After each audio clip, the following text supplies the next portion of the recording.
Hey guys, welcome back to the channel. This is a story about what if Naruto jinton bloodline Sasuke bashing. Before I start, please support for more amazing content, and do consider subscribing to my channel and share this video with your friends. This is written by Goodfella96 and link in description and support writer. Let's start the video. Naruto was a young 7-year-old boy, hated for no apparent reason, but the villagers were idiots if they thought he was going to stay in this village. It was not like he had any friends or family. Well, there was the Hokage and there was the owner of the ramen stand and his daughter, but that was about it. He packed the last of his belongings, not that he had many, only his wallet, gamachan, a few clothes and a jacket if it got cold. Naruto quickly ran out of the crappy apartment, running through the streets of the slums he lived in. He entered the central part of Konoha where he continued to run. While being glared at off course, he soon bumped into an onyx-eyed kid about his. Naruto recognized Uchiha Sasuke immediately. Hey Dobe! Let me give you a piece of my Naruto didn't let Sasuke finish before he continued running. He didn't have time for Sasuke. He had a planned escape to make, and it was true. Naruto had planned this. After seeing the Jounin guy do a nice clone technique that produced real clones, he had copied the technique by seeing the hand seals and pumping as much chakra as he could, and bang! 1000 Kagebunshin. Naruto had simply produced 5 clones who took the form of attractive, barely clothed busted women. The 2 guards Naruto to be Kotetsu and Izuma would be taken away by the women, and he would be free to go. Naruto stood close to gated, hidden out of sight but able to see 5 beautiful busted women approaching the guards. The guards, when they came close, bristled furiously, and the clones started talking. Oh hello boys, I lost my purse and my sister here has lost hers as well. Could you 2 handsome men help us finding them? We promise we will repay you graciously, the woman purred. This one with brown hair that reached her lower back and clothes that didn't leave anything to the imagination. Izuma looked at Kotetsu, and the 2 started talking. Come on Kotetsu, it doesn't matter if we leave the gates for a few seconds, right? The merchant said they would come in an hour. We'll be back before then, Izuma told his partner, who nodded and walked off with the women. Naruto laughed at the fact that he had deceived 2 Chunin. But this wasn't the time for celebrations, at least not yet. He was going to have to go past the gate, and then he would be truly free of Konoha. He ran as fast as his short legs would allow, and when he was finally past the gates he let out a short cheer of celebration, but still continued running furiously on the path, where he would start his new life. One day later, the council was having a meeting, the civilian side on the left, and the shinobi side on the right. In the middle were Sarutobi Hiruzen, Shimura Danzo, Koharu and Hamura. Council is in session. I have gathered this council to discuss the disappearance of our Jinchuriki, Uzumaki Naruto. The boy was last seen by Uchiha Sasuke, whom bumped into him. According to him, Naruto had a backpack on his back and was running. Sarutobi told the council. The next one to speak was Danzo. I say we send Anbu after him. There is a chance he will fall into the hands of other village who will use the Kyuubi inside of him to destroy Konoha. As I told you countless times before, Hiruzen, you should have given the boy to me. Would have molded him to be more loyal to Konoha than any of us. The leader of Root said, and Sarutobi scowled. That's Hokage-sama to you, Danzo. But as we all know, your conditioning would have broken him mentally, maybe even releasing the bijou within. The Hokage returned furiously and Danzo shut his mouth. A fat man from the civilian council was the next to talk. Why is it bad that the demon left us? He deserves to die, and I for one think we should put him in the bingo book, the civilian said, and Danzo scowled at the foolishness. Fool! If we just label him as our Jinchuriki and that he is missing, other villages will think us as weak and attack us. And if we say he is a Jinchuriki, other villages may try to capture him and mold him into a weapon. Danzo said, with the shinobi nodding in understanding. But Danzo-sama, while I do think Naruto is a nice boy and that Chuji will miss him, what do we do when we have lost our advantage over the other villages? First we lose the Uchiha clan and now we lose Naruto. Akamichi Chuza said, and Danzo seemed to get a glint in his eye. It's interesting you mention the Uchiha clan, Chuza, because to be honest I want Sasuke to be given to me, because let's be honest here. We all know it was the Uchiha clan behind the Kyuubi attack. And I don't want Sasuke to become disloyal like his kinsman. What say you, Hiruzen? Danzo asked, but was slightly shocked at the killing intent that the elderly Hokage was emanating. While Danzo and the elders were only slightly affected, the same couldn't be said for the shinobi and civilian councils. Most of the civilians had passed out, and the shinobi side was gasping for breath. Danzo! How dare you try to desecrate our fallen brethren's memory? The Uchiha clan were innocent. Hiruzen roared and released the killing intent, much to the relief of the shinobi who had forgotten Hiruzen was the strongest Kage. Fine, Hiruzen. But it was your fault Uzumaki left, and I won't let it be your fault. Uchiha leaves were Danzo's only cryptic words, and Hiruzen continued to glare at his rival. The next day with Naruto. Naruto laughed as he entered Tanzakugai, a large city in the eastern part of Hino Kuni. He had made amazing time due to because someone had decided to be nice enough to bring him there with his carriage pulled by horses. The man had not even questioned why Naruto was traveling alone. Naruto walked toward the nearest ramen shop that he saw. He saw a large man with a brown flak jacket and red clothes eating there. Naruto paid enough attention in the academy to know that this was a IWA shinobi, and probably one of with a high ranking. Naruto walked toward the ramen stand and ordered 2 bowls of miso ramen. He was starving, but he didn't want to waste all of his money, then he would starve. Kitsuchi looked at the boy who had just taken a seat, He nearly spat out everything he had in his mouth. This boy looked exactly like Namikaze Minato. He only had 3 whisker-like scars on each cheek which made him look like a fox. Kitsuchi decided that the best plan of action was to talk to the boy. "Hello there, kid, what are you doing here alone?" he asked, and the kid stopped inhaling his noodles and swallowed first before talking. "Well, Gigi, I lived in Konoha but they kinda didn't like me there so I left," Naruto told the man, not seeing the harm in telling someone. Kitsuchi's eyes narrowed. Was this boy Minato's son? They looked too much like each other to be anything else but father and son. "Hey kid, what's your name?" Kitsuchi asked, and Naruto closed his eyes and he formed a vulpine smile. "The name is Uzumaki Naruto, what's your Gigi?" Naruto asked, and Kitsuchi chuckled. "My name is Kitsuchi, and I have an offer. How about you come to Iwagakure? But the only thing I want is for you to become a shinobi. How about it, Naruto-kun?" the large man asked, and the kid narrowed his eyes slightly. "Why?" Naruto asked, and Kitsuchi understood immediately. He wanted the absolute truth and no half-truths. "Because my daughter needs a playmate, and because I see a lot of the Yondaime Hokage in you. I hope you can become as strong as him and serve Iwa to the best of your abilities," Kitsuchi said, and Naruto thought for a while before answering. "Hell yeah, Gigi, let's go to Iwa."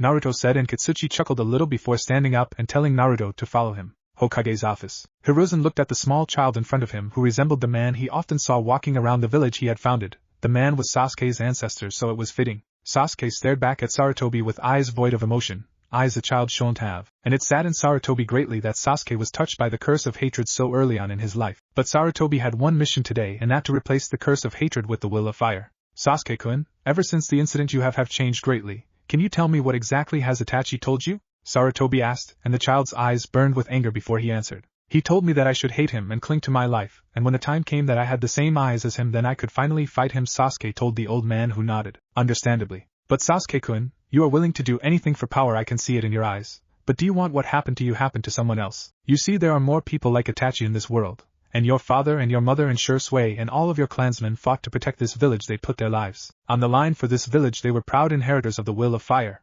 Sarutobi said, and he could tell what he had said had affected the boy greatly. Sarutobi stood up and walked toward the window where had an overview of Konoha. He told Sasuke to come stand next to him, and the boy did. "Sasuke, there are kids playing outside while you train to become a ninja.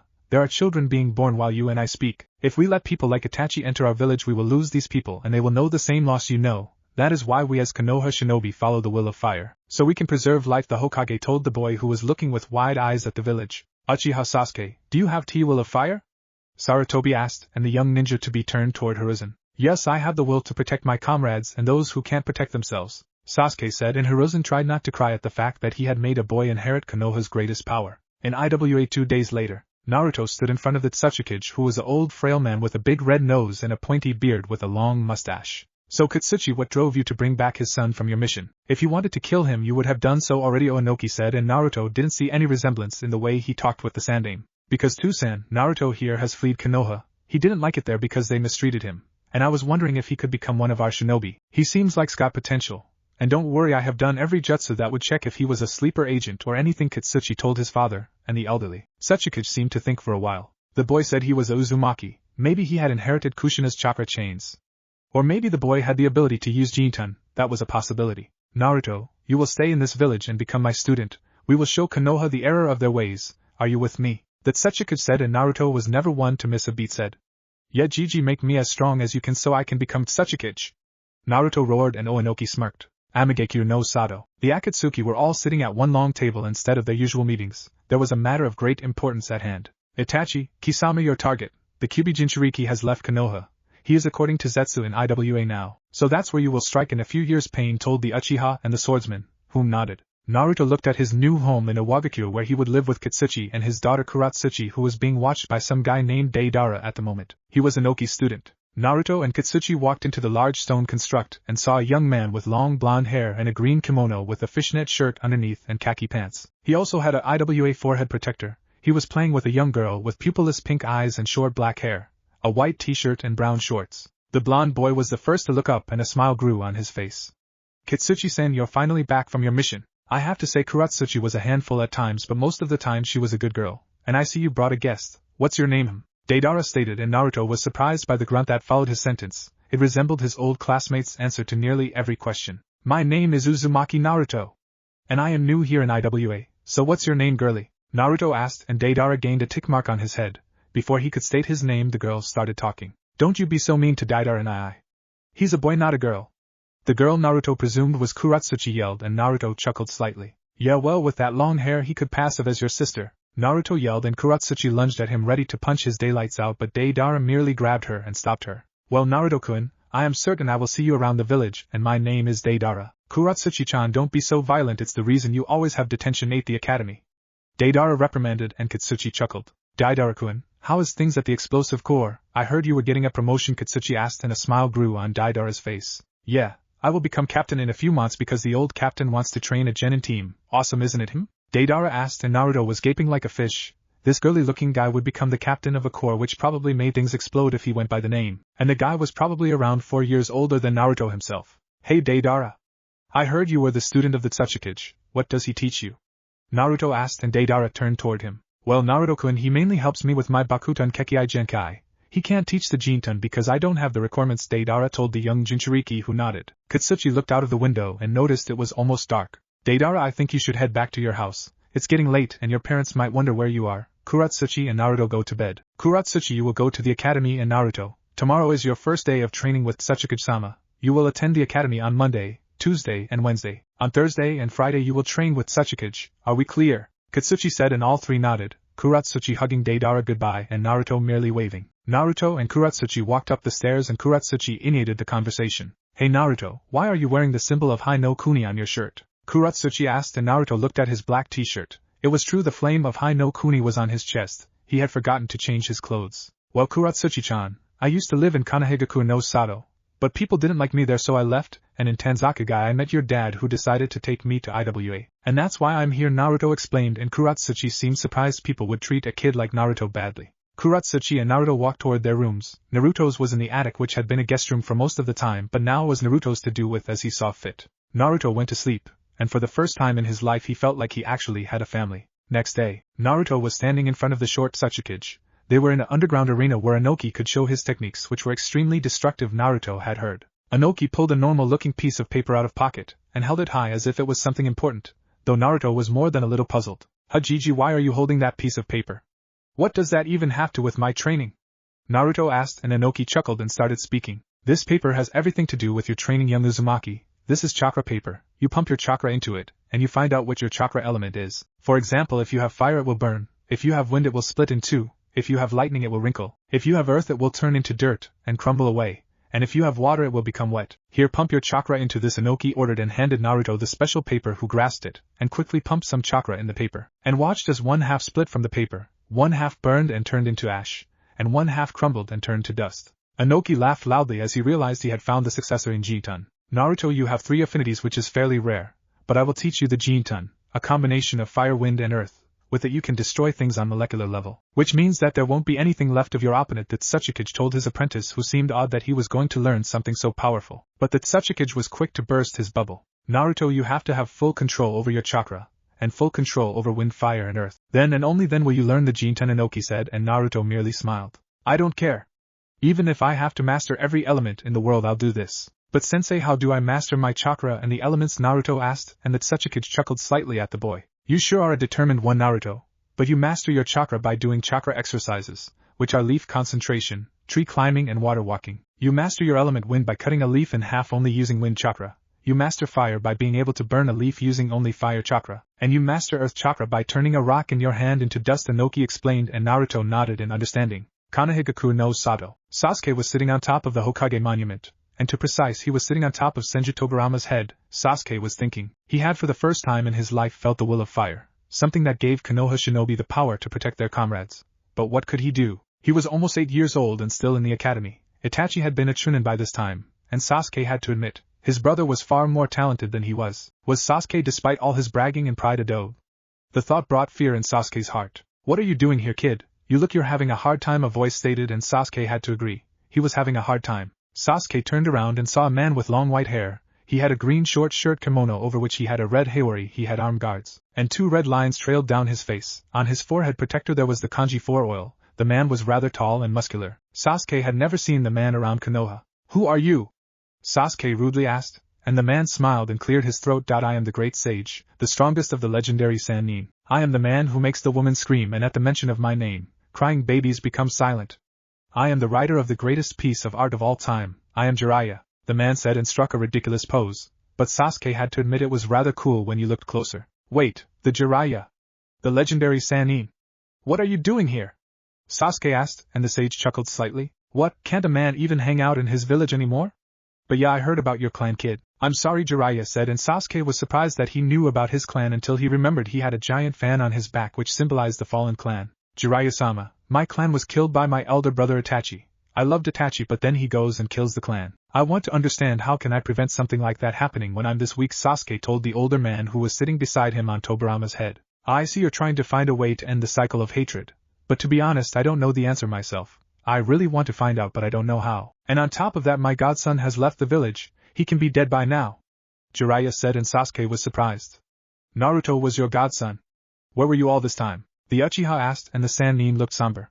I'm very busy, because I protect the village from the outside. I never had time for Naruto, and know he is most likely dead. None of my spies have seen him, Jiraiya told Sasuke, who understood from Jiraiya's tone that the man had regrets. But Jiraiya-sama, this may sound insensitive since you lost Naruto and all, but how do I protect the village? I want to become a strong shinobi worthy of passing on the will of fire, but as weak as I am now I can't do that, Sasuke told the Sannin, who nodded in understanding. Thoughts were racing through Jiraiya's head. Could this Uchiha be the child of prophecy? I think you should think about becoming Hokage. This village has never had a Uchiha as a Hokage, and it might be refreshing to have one. And that's the best way for you to protect the village, because to the Hokage, the village is his home and the villagers are his family, Jiraiya preached, and Sasuke could see the wiseness in his words, and decided that from that day on he was going to become Hokage. Iwabikure. Naruto was looking like he had been hit by Tsunade of the Sannin's punches, and you could actually compare the two. He had been training innocently with the Tsuchikage when he decided to show the old man his ultimate jutsu, a technique of unrivaled strength, the Oroike no Jutsu. The man's elderly wife had walked in at that moment and thought that Tsuchikage was cheating,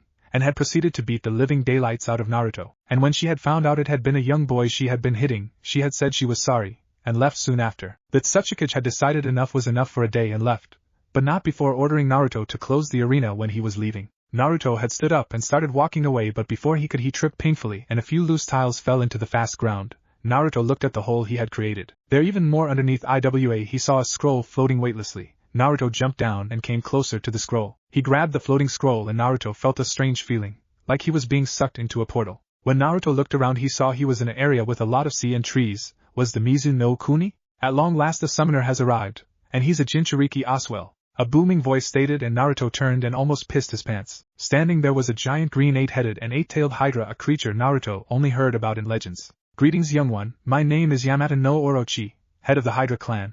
I have been waiting for a summoner, and you fit the description. Sign the contract with your blood, Yamata no Orochi stated, and Naruto was feeling good. He was allowed to summon something this strong. Naruto bit his thumb and started writing his name in blood, and noticed that he was the only one on the scroll. Naruto gave Orochi a thumbs up to show he was done, and Orochi brought him back to the real world. Naruto climbed back to the surface and closed the arena.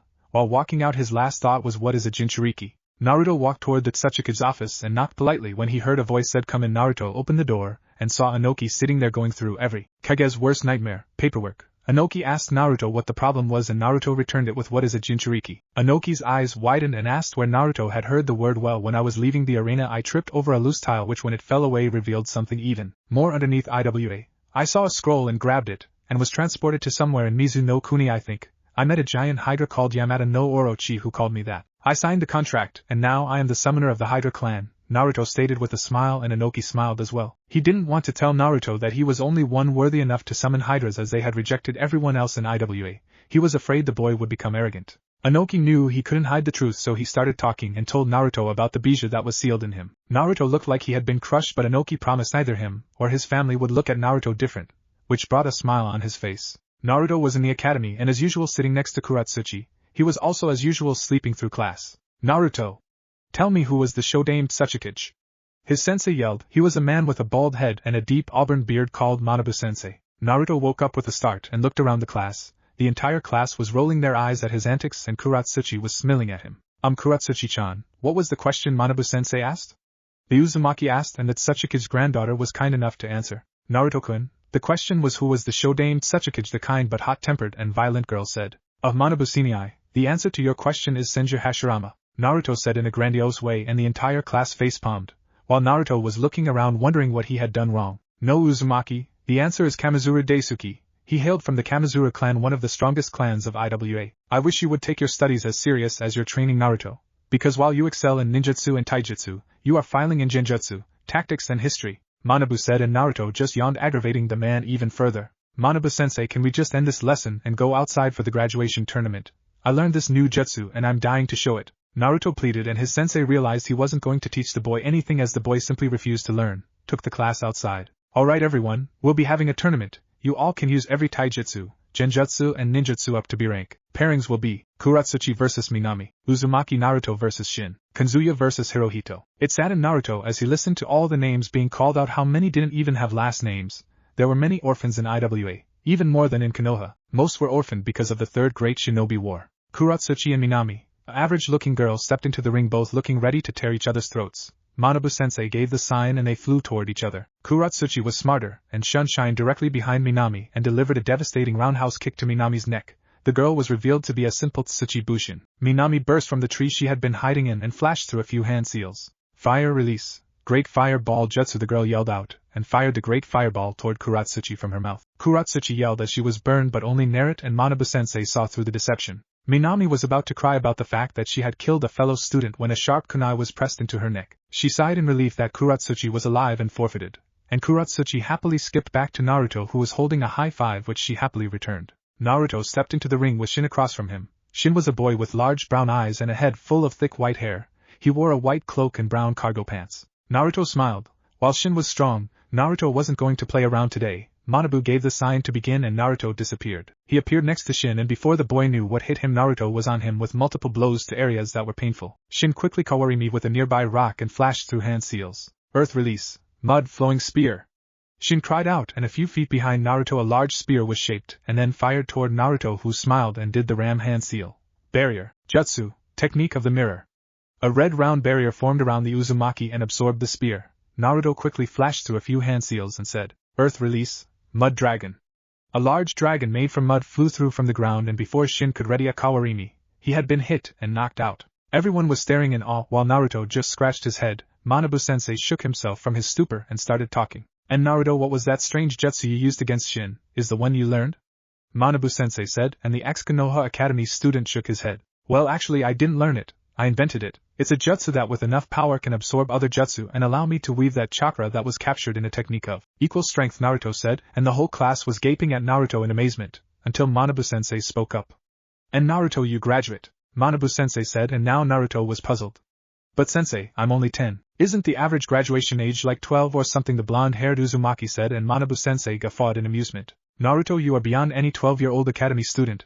That jutsu takes a few in jutsu mastery of at least rank 10. If I keep you here, I'll only slow you down. So come back next week and we'll have a team ready for you, the bearded man said, and Naruto waved to Kuratsuchi and walked away happily. He was finally going to become a shinobi. He decided he was going to go to the explosive corps. Maybe they would have something amusing to do. After all, Deidara was captain and Deidara was also his sibling student. Naruto walked through the streets of IWA, taking great pleasure in being greeted like a normal person, instead of being sneered at. It was a refreshing change from his old village, the village he had grown to hate as much as anyone in IWA. Naruto saw a large stone dome which he knew to be the Explosion Corps headquarters. He walked in but stopped when he saw the floor was littered with corpses. He gasped and tears started forming in his eyes. Some of these guys had been friendly with him.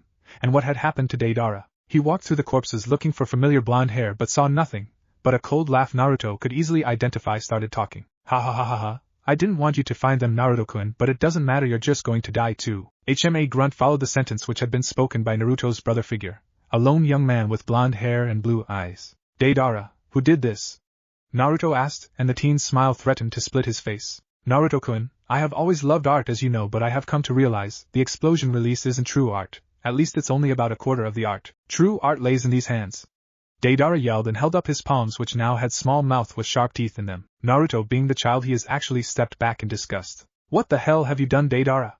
I don't know what you've been smoking, but you need to stop it.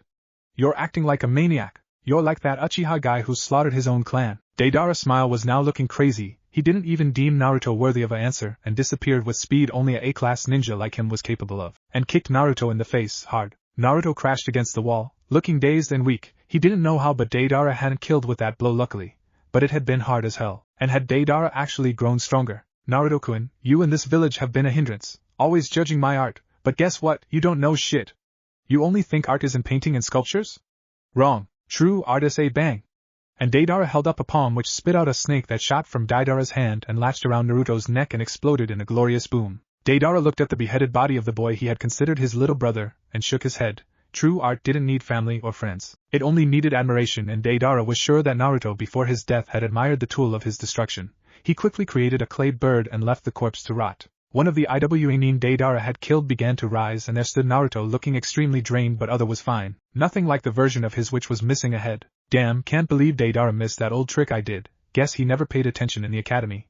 These were the thought racing through Naruto's head. Somehow Deidara had become more powerful and had killed the entire explosion core. He hoped Kuratsuchi would take this well. He fell down to his knees. The blood clone was extremely draining of blood and chakra, and he had just used a blood clone to survive Deidara's snake bomb. Outside suddenly a loud explosion was heard, followed by mad laughter. Naruto stood up and walked outside only to immediately fall to his knees again. The Tsukage Tower was on fire. Naruto ran as fast as he could, which was fairly fast, to the tower. Under a minute Naruto had arrived, and standing outside were Katsuchi and Onoki, who were both staring at the destroyed tower. Guys, I have to tell you, Dade, we know Naruto. Deidara has gone rogue. I knew my student wasn't doing so well since the death of his team and his parents, but this is insane. And he took his art way too far.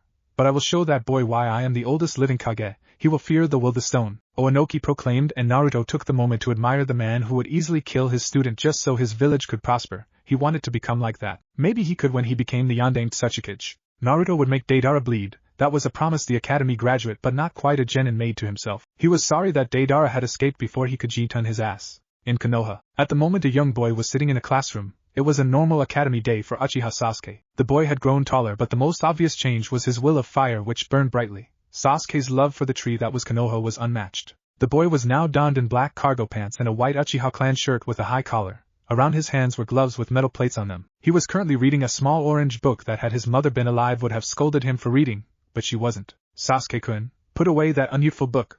We are close to becoming genin, and I don't want you to be like Kakashi-sensei. A boy with wild hair which fell into a long bride complained, and Sasuke shut the book and put it in his ninja pouch, just when he had reached the good part. Lee is right, Uchiha. It is unbecoming of the founder's descendant to be reading that trash you like to call art. A boy with long brown hair and a headband covering his forehead said. The boy's most noticeable feature was his white eyes. Shove it, Niji, it isn't trash. A great man introduced me to these books. I am just looking forward to when we're genin. Then I can finally buy these books from the shop and won't have to borrow them from Kakashi. Sasuke said with passion. The Jounin was always hounding him for his book back when Sasuke borrowed it, and that was usually before he had even finished the first chapter. Are you guys discussing Sasuke's pervertedness? Because I will kill you if you bribe my father with Jiraiya-sama's autograph again. A girl with twin buns said. She had innocent brown eyes which were at the moment looking at the Uchiha in fury. Look, Tenten, I offered to pay your dad with Rio, but your father knew that I chilled with Jiraiya-sama often, so he said that he'd rather have a nice autograph in exchange for those from a shuriken. So I just did it. You should be angry at your father, not me, the Uchiha explained as carefully as possible to the hot-tempered girl. He would never forget the day he had groped her butt,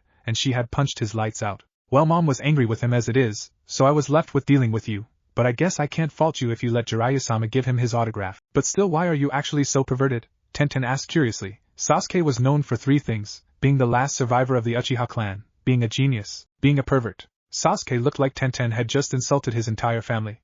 How dare you?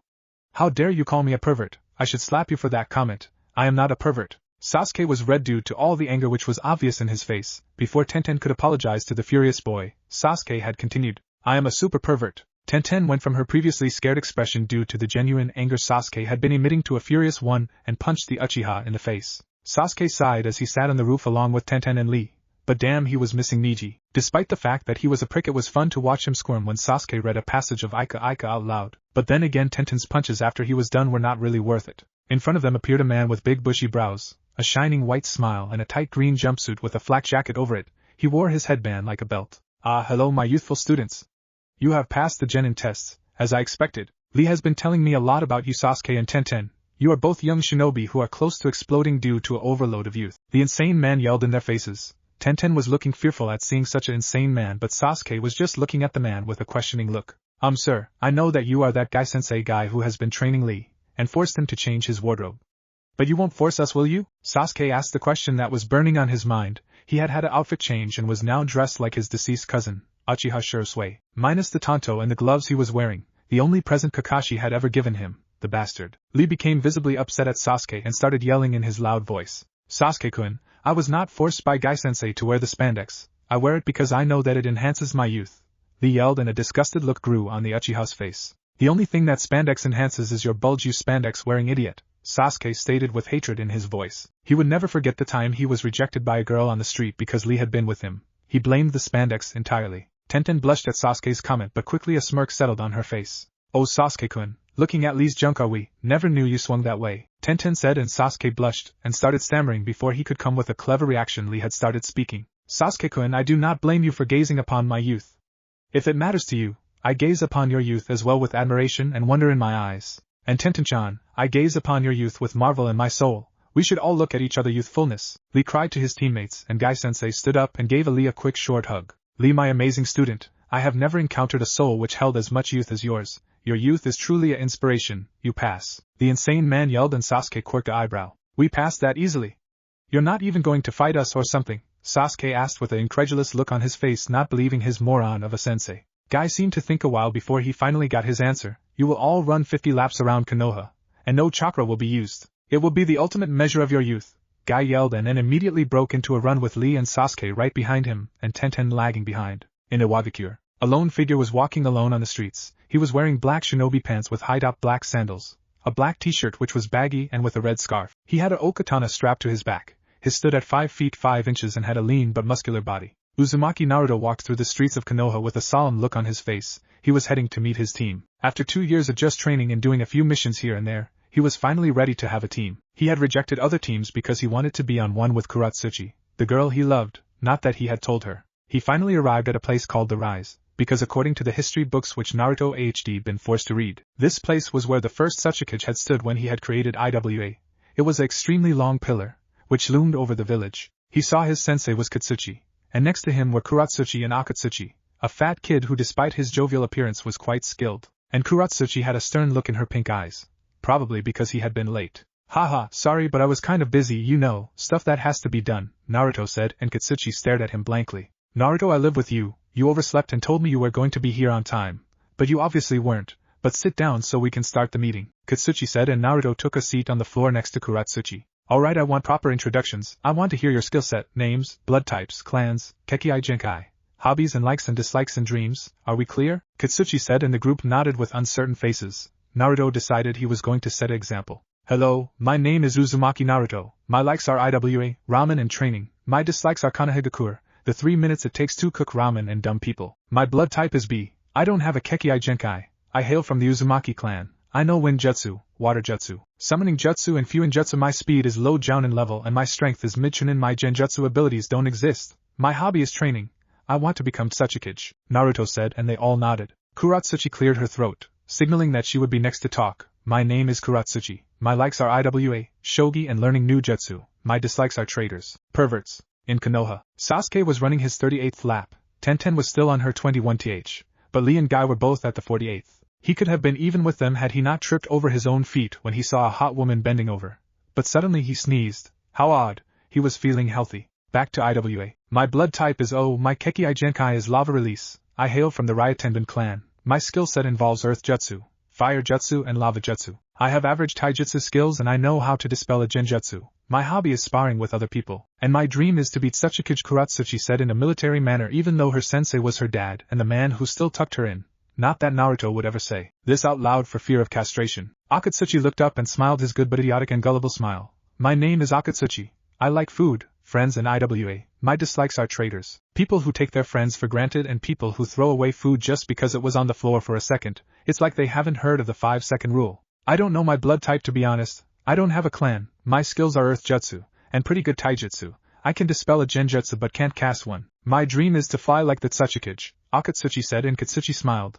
At least one of these kids needed a little bit of teaching. His daughter and Naruto were easily Chunin level. Alright, I want to assess your chakra levels. Tomorrow we will spar in taijutsu only. You will all three come at me with your strongest jutsu. Do not be afraid to hurt me. Though Naruto, you can use it. That is forbidden, though you can use every other jutsu in your arsenal, Katsuchi said, and all three kids flashed through hand seals. Kuratsuchi finished hers first and yelled, fire style. Scorching heat ball, and a huge ball of fire came from her mouth that seemed like the fire ball jutsu's older brother on steroids. It was followed by Akatsuchi's. The jovial boy quickly yelled, earth style, mud dragon projectiles, and several mud dragons shot from the ground like projectiles flying to their sensei with the intent to destroy. Naruto finished his seals last and quickly held up finger. Not that finger, it was his index finger, technique of the mirror, fusion, and a laser-thin beam went through both attacks and seamlessly the two attacks combined into something that wasn't lava. No, it was magma. Katsuchi quickly did the hiding in the ground like a mole technique and appeared behind the squad. Nice teamwork there, Naruto. Your mirror techniques are interesting. You have offensive, defensive and supportive, extremely good techniques. Kuratsuchi, that jutsu you used was very good, but maybe you could do with practice as it takes too much chakra.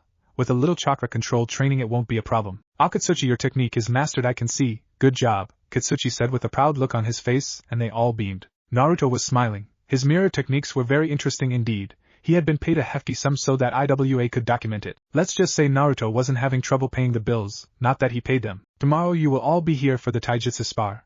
Be here fresh and clean. Naruto smiled as he went into his stance, Kuratsuchi and Akatsuchi standing at his sides and Katsuchi standing across from them with his fist in a boxer's stance. He was looking solemn and was wary. Naruto could see it from his eyes, and he liked it. When you are fighting a Uzumaki you better be wary. He was the first one to charge forward, with a kick aimed at his sensei's neck which the larger man easily blocked, only for Naruto to disappear into the ground and appear again behind Katsuchi.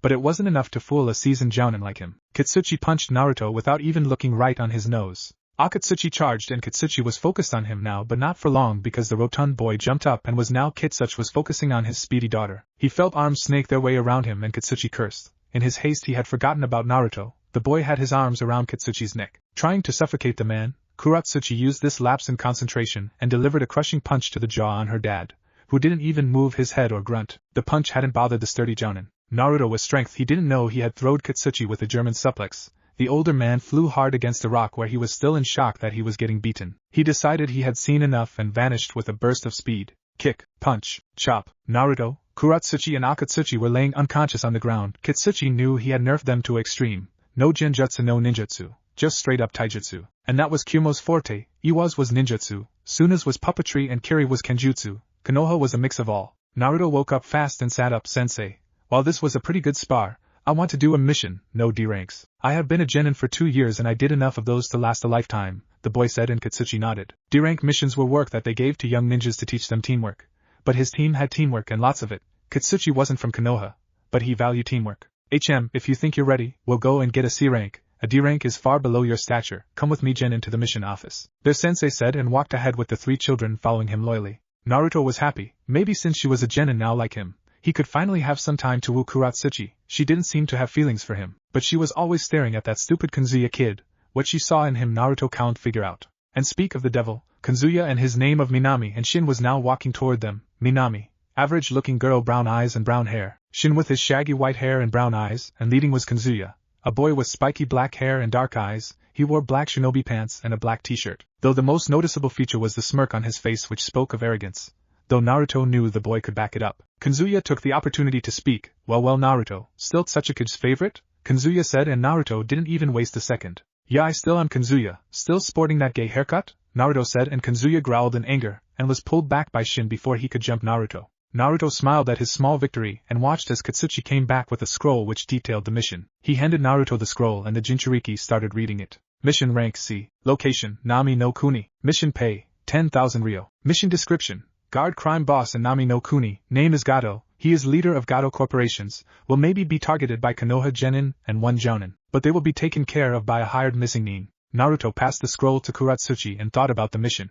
They would come in contact with Konoha shinobi. He can't wait to kill one. He hated the village and its people with all his heart. Naruto absent-mindedly started walking home to pack for the mission, all the while a demonic smirk on his face. In Konoha, Sasuke was packing for his first mission ever. Gai-sensei had been convinced that they were too skilled for D ranks and they were all friends, so team spirit was there. Now they were going to escort some old drunk dude to his country. The Uchiha quickly ran out of his apartment to the gates where Tenten was picking her long nails with a kunai, and Guy and Lee were doing an insane amount of push-ups. Sasuke-kun, now that you're here we can leave and escort Tazuna-kun to his beautiful country and show him the power of our explosive youth, Guy said and Sasuke merely nodded and they all started walking. Tenten quickly walking next to Sasuke. What's wrong, Sasuke? You haven't tried to hit on me today. Is something on your mind? Tenten said and Sasuke's brow furrowed even more. Yeah, Tenten, I am not so sure about the mission. I have a bad feeling about it, Sasuke said in a solemn voice and Tenten scoffed. You were the one who wanted this mission and now you're backing out? I thought Uchiha were fearless. Tenten spoke and the Uchiha scowled. Make no mistake, I am fearless. It's just I worry about you. After all, how could someone like you protect themselves? Sasuke didn't get to finish before he had been kneed in a place where knees never should come close to. He was groaning in pain while Tenten walked away, leaving the sobbing Sasuke on the ground. It was just a joke, Sasuke wheezed and got up while clothing his crotch in pain. He would never joke around with Tenten again. On a lighter note, he had finally gotten a summoning contract, and maybe he could summon on this mission. IWA. Naruto and Co were leaving IWA at ninja pace, unlike Team 7, who was traveling slowly thanks to the civilian they had with them. Naruto was in front, Kuratsuchi at his right and Akatsuchi at his left, and Kitsuchi watching their backs. Naruto was feeling bloodthirsty to the point that his eyes had become red due to his Tenten's influence. He was eager to cut up some Konoha shinobi. Kuratsuchi looked at her friend. He was looking like he wanted to kill someone. Well, she was eager for some Konoha blood too, but still, he was taking it too far. He could be seriously injured or something. Akatsuchi was having a bad feeling for his friend and teammate Naruto. He was looking angry, and angry people tended to make mistakes. He hoped Naruto wouldn't make ones that would cost them the mission. Kitsuchi was thinking about the Konoha shinobi. Would the jounin be troublesome? It could be a rookie or experienced jounin, or God forbid an elite one, especially one such as Kakashi or Guy. Those two were beasts. Unfortunately for Kitsuchi, he was going to face the handsome devil himself. Team Konoha. Guy-sensei had decided he had enough of slow traveling and now had Tazuna on his back. A while ago, Lee and Sasuke had easily deposed of two wannabe shinobi called the Demon Brothers. The mission was now of A rank due to the threat of ninjas they were facing. They were interrupted by Guy's loud shout of "Get down!" And everybody did so, not a second too late, because the tree had been pierced by a huge sword. Standing on top of the blade was a man with gray skin, a muscular build and spiky hair. His lower face was covered in bandages. Well, the handsome green beast himself. I am honored. Let's just skip the fight. Why don't you hand the bridge builder over? The man said, and Guy seemed to recognize him. Momochi Zabuza, the demon of Kirigakure, your reputation precedes you, but I can't give you the man. He is under the protection of Konoha, and I am sorry to say I will eliminate you if you don't walk away now, Guy said in the most serious way Sasuke had ever heard him talk. Ha ha ha ha ha ha ha, you're one funny guy. Pun painfully intended. Who is going to help you stop me? Is it going to be the panda girl? Or your son? Or maybe that little Uchiha Shursui wannabe? Zabuza said, and the ones mentioned growled except for Lee, as he was honored someone would think he was Guy-sensei's son. Let's get something straight, you eyebrowless freak. I am not a Shursui wannabe. He was my cousin and I wear these clothes to honor him. And second, I read somewhere that you got the stuffing kicked out of you by the Yonde Mizukage. Do you even have any pride left? Because I won't. That is the greatest dishonor of them all if you're about to die and the opponent lets you live. Sasuke and Zabuza was now snarling behind his mask. He jumped toward Sasuke faster than he could react to. But before he could reach them, Guy had viciously kicked Zabuza in the head. Your fight is with me, Zabuza. Leave the children alone. Zabuza looked up and snarled viciously. Guy's speed was something of legends, but this was unreal. He hadn't even seen the freaking kick coming. Was this man someone beyond his skill? But still, victory was possible. Those IWA people would be here in a few minutes, and then maybe him and the jounin together could kill Guy and then kill the bridge builder. Zabuza jumped toward the man and swung his oversized sword at Guy, who just jumped away. Zabuza, in a bout of anger, swung it to his right side where he thought Guy was. He only struck air. Guy appeared from underneath the water and delivered a vicious uppercut. Before Guy could finish him, he was kicked away by a large foot. Standing there was Kitsuchi in all his glory. Naruto and Akatsuchi were confronting Team 7 while Kuratsuchi was checking on Zabuza. Sasuke stared at the blonde-haired boy who was slightly taller than him. The boy had a smirk on his face that annoyed the young Uchiha, and he would be quick to wipe it off. But did he recognize him from somewhere? He kinda looked like someone he should know. Naruto looked at the Konoha shinobi and his eyes tried to find his first prey. While the girl with buns seemed fearless, Naruto could sense that she was the weakest of the pack. So in a blink of eye he lunged, and the fist that had been going toward Tenten's face had been caught in a hand belonging to the boy in the spandex. Naruto quickly wrestled his hand out of the boy's strong grip and lashed out with a kick on Sasuke's face. The kick hit its mark and the Uchiha was sent soaring. Sasuke Kyuin, the boy in the spandex yelled, and Sasuke stood though a bruise was starting to form on his cheek. Lee, you handle Chubby over there. I want to settle the score with this IWA scum, Sasuke said, and as he turned around to look at Naruto he was struck by a haymaker in the temple from Kuratsuchi. Ha ha ha ha ha, you think you will decide the matches? No, we will. You kids obviously don't know what you have gotten yourselves into, but I guess I can introduce myself before I kill you painfully. Kuratsuchi of IWA. The girl introduced, and Sasuke stood up and looked at her. And smiled. Damn, Kuratsuchi-chan, you sure are one fine-ass kunoichi. Why don't you dump this loser and come with a real winner? Sasuke said with a lecherous grin on his face, and Naruto snarled and was ready to kill the young Uchiha. Kuratsuchi only smiled, though amused at the young Uchiha's advances, though slightly creeped out as well. This kid is skilled. He's an Uchiha if that mark on his clothes is anything to go by. From his build I can see he uses a lot of taijutsu. But I'll beat him, I'm sure of that. Kuratsuchi lunged at the Uchiha, kunai in hand, but the kunai was being held back by Sasuke's kunai, and with far greater strength he was pushing the girl's arm away. Kuratsuchi jumped backwards and realized he was superior in taijutsu to the point that competing with him was a waste of energy. She was going to have to ninjutsu. She flashed through hand seals ended at the snake seal, fire style, Flame Dragon Bomb, and a technique that looked like little dragon heads flew from her mouth right at Sasuke, who jumped high, and Kuratsuchi threw a kunai at him, which he dodged in midair. Kuratsuchi sprung her trap and steel wires started tying Sasuke up, and Kuratsuchi knew the fight was over. Lava style, molten stream, and to the ground fell one thing: Sasuke's charred corpse. Kuratsuchi walked toward him ready to kill the Uchiha. She approached but jumped back when the blackened and charred head started laughing. Ha ha ha ha ha ha, can't see the difference between reality and illusions. And he opened one eye and it was red instead of obsidian with racing tomos, 3 to be exact. In the real world, Kuratsuchi fell on her knees and started screaming when it felt as if her entire body was on fire. Was this some sort of pain genjutsu? Naruto was by her side in a second and was asking things. Kuro-chan, what the hell happened? You're standing there looking like statues and all of a sudden you fall down. What did Uchiha do to you? Tell me so I rip his heart out. Naruto asked, but before she could answer she fainted due to too much pain invading her body. Uchiha! What the hell did you do to her? The Uzumaki screamed and the Uchiha looked back, his expression fearless, but Naruto could sense that he was on edge. I did nothing, scum. I just gave her the pain she had been ready to bestow on me. I let her know that you don't screw with Konoha. People die when they do that, Sasuke said with a calm voice. He was obviously not feeling for fear Naruto, who was leaking killing intent. That's it, Uchiha, I had enough of your bullshit. Hurt me, I will forgive you if you earn it, but hurt Kuratsuchi you die, Naruto said and raced through hand seals at easily high Chunin speed. Die. Dust release, detachment of the primitive world. And a small transparent cube with a white orb was created in between Naruto's hands. And Sasuke was no sensor, but even he could sense the sheer power coming from that thing. Sasuke knew there was one thing he could do in this situation. As Naruto shot the cube, it trapped Sasuke, and when Naruto was ready it exploded, ending the young Uchiha's life. Naruto panted a little. That Uchiha sure was one stubborn dude, and ignorant. Had he known about the jinton's powers he would have been fleeing. Why, you bastard, what the hell have you done to him? The girl with the buns yelled, and Naruto looked at her. Her face was shocked and tears were coming from her eyes, and Naruto simply looked at her coldly. Foolish girl, I just gave him what all Konoha shinobi deserve, and you'll be any. Naruto didn't get to finish because he had been kicked by ape, more specifically a gorilla, far larger than average. It stood at 9 feet 5 inches and had blood-red fur with a black armor that seemed to be made from bones. But all of a sudden the gorilla started speaking in a rumbling voice. I told you, Uchiha, only call me when you're fighting someone that is using his own summons. And the next time you summon me I will take your corpse as compensation. When Naruto looked he saw Sasuke panting standing beside Tenten but with a satisfied expression. Man, sure Xing Long sure takes one crap load of chakra to summon. Oh, you're wondering what he was? He's a nature primate, one of 7 deadly monkeys who all control one element. He's the one of fire, and despite his grumpy attitude he is the only who even remotely likes me, Sasuke said, and Naruto growled. This Uchiha was like a roach, he just kept returning for more. Though Sasuke soon fainted due to using too much chakra, as Sasuke had used everything he had to summon sure, and that elaborate genjutsu he had used on the girl had taken its fair share as well. Naruto looked at Tenten and decided she wasn't worth his time and moved on to help Akatsuchi. With Lee and Akatsuchi, to Lee this foe was strong, very strong, because despite his rotund frame Akatsuchi was not slow, he was dodging and returning blows and Lee could feel himself tiring, and then he felt nothing.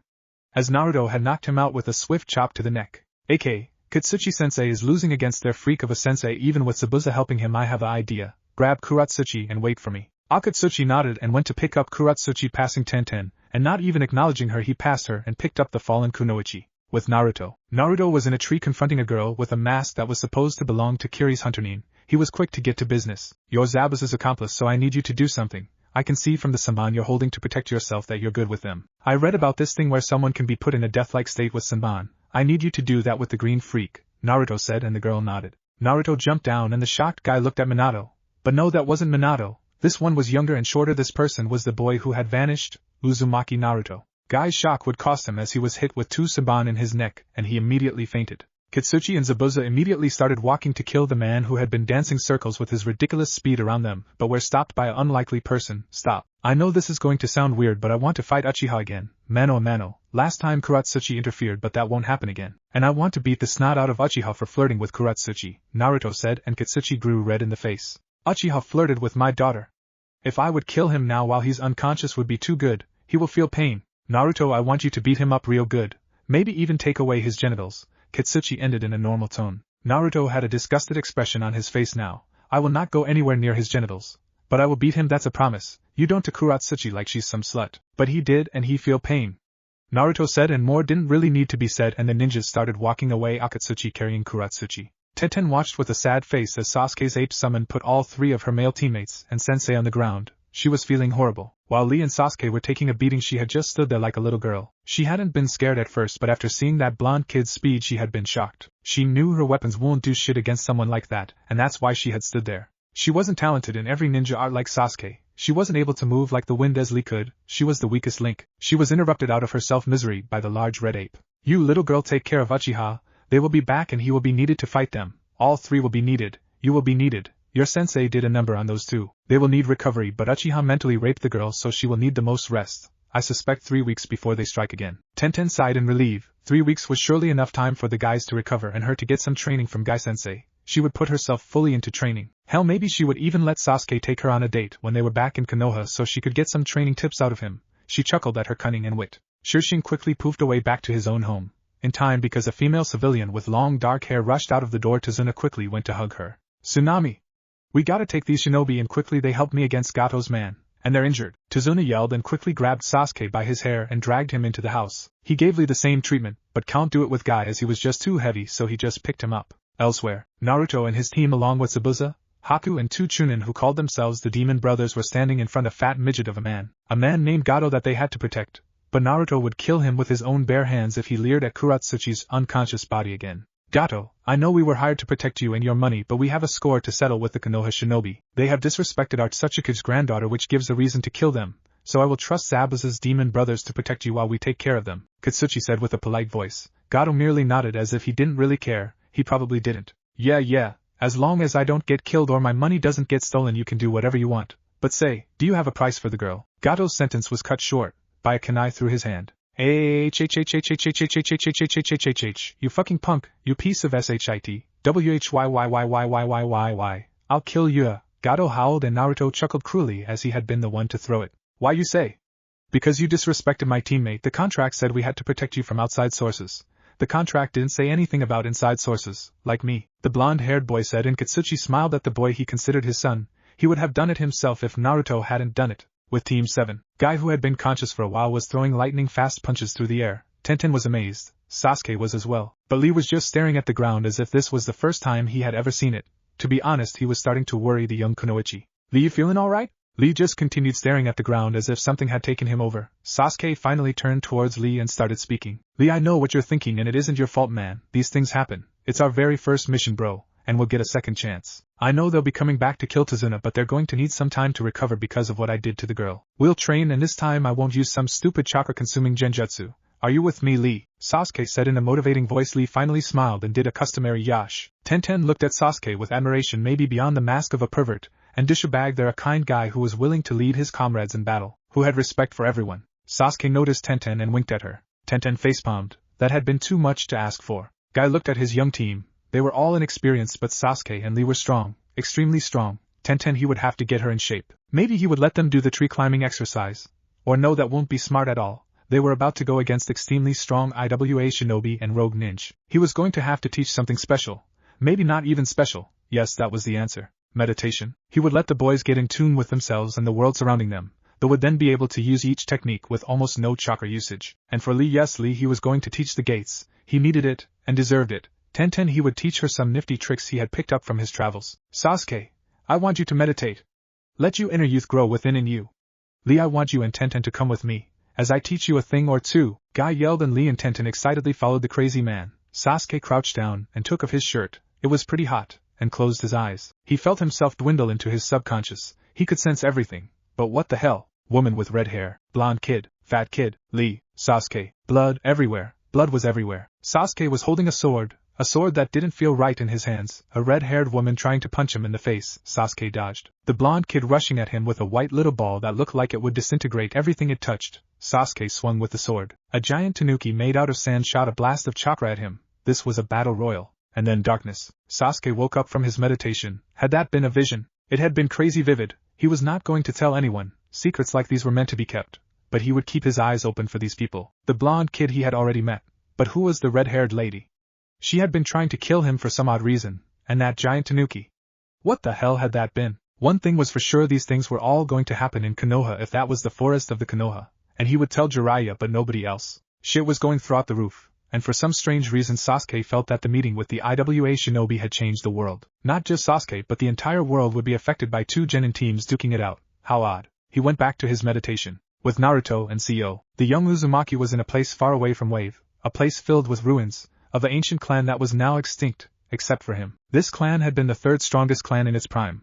Only behind the Uchiha and Senju, this clan held secrets. The only clans with more secrets than this one were the Uchiha and Senju. This clan were masters of fear and justs, the only clan better, none, that had been this clan's forte. They had been unmatched in that area. It had, however, due to combined efforts of Kumokiri and Konoha, been destroyed. That was one of the reasons he hated Konoha. He wanted to bring them the same pain they had brought his brethren, and he would. He walked through the ruins, and felt himself being called, until he reached a large shrine with a whirlpool carved in rock towering over him. Beneath, a scroll lay. Naruto picked it up and opened it. Dear descendant, if you are reading this, we have most likely been killed. You are trusted with reviving the clan. Our clan could have reached great heights had it not been for the Konoha scum who had gotten jealous of our prowess.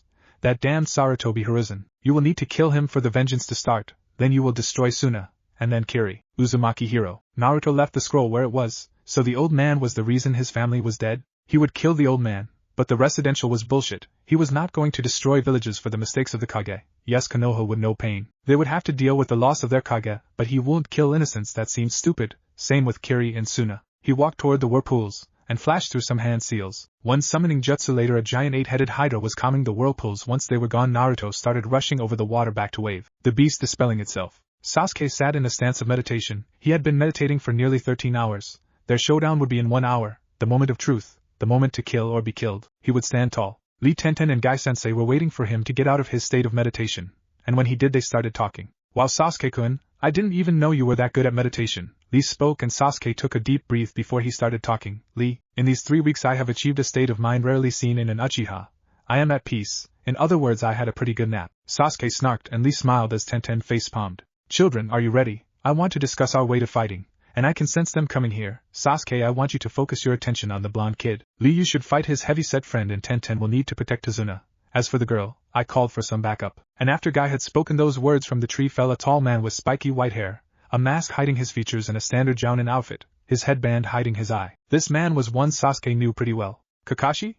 The hell are you doing you here? Or actually, forget that. We need your help. You're going to fight the masked dude and the girl, and I have confidence in you. Sasuke said, and Kakashi smiled. More calm, be said, because the place was starting to get filled with mist, in a moment too fast for Sasuke, even with the Sharingan. A sword flew through the air, and while Lee dodged it, it hadn't been aimed at him but at Tazuna. The sword cut right through the bridge builder's waist, his upper half flying away and his lower half just losing strength in the legs and slumping to the ground. A look of shock on his face. Silence, silence, silence. You seem shocked?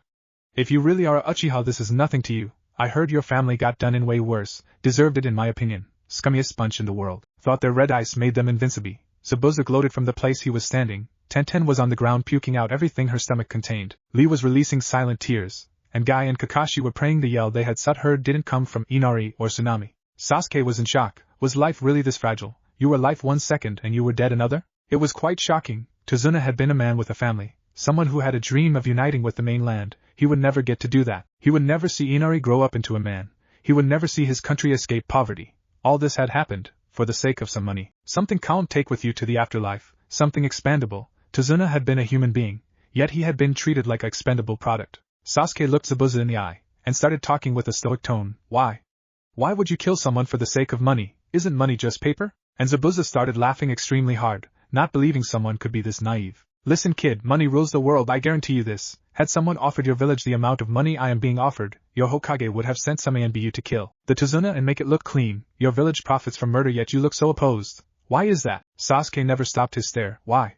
And it became obvious what Sasuke's question was. He wanted to know what he would do with the money. Why did he need the ND? Why would he go to such lengths? Listen kid, Kirigakure is the toughest village to live in. The Mizukage is a dictator who wants to kill everyone with a bloodline. I am collecting money so I can overthrow him and stop the senseless murder, the rogue ninja said, and in that moment Sasuke lost his cool. He jumped faster than anyone saw and punched the rogue ninja on the jaw. Senseless murder? You killed a innocent man just you can get a few fucking shinobi to kill the Mizukage. You are pathetic, you're scum, you're a dead man. Sasuke yelled and the Sharingan was on. Sasuke kicked Zabuza on his skill and roundhouse kicked on his temple. Before he could be killed by the younger ninja, he was saved by Haku, who caught him, and Naruto, who engaged Sasuke in a taijutsu fight, and Naruto was getting beat. Taijutsu was what he was good at, and if you add the Sharingan to the equation, you would know the Kyubi Jinchuriki didn't stand a chance. That's why he would have to use ninjutsu. Naruto jumped backwards and Sasuke flew through his hand seals at abnormal speed, fire style, great fireball jutsu. and the house-size fireball speeded toward the IWA ninja who did his own set of hand seals ending with the dragon seal,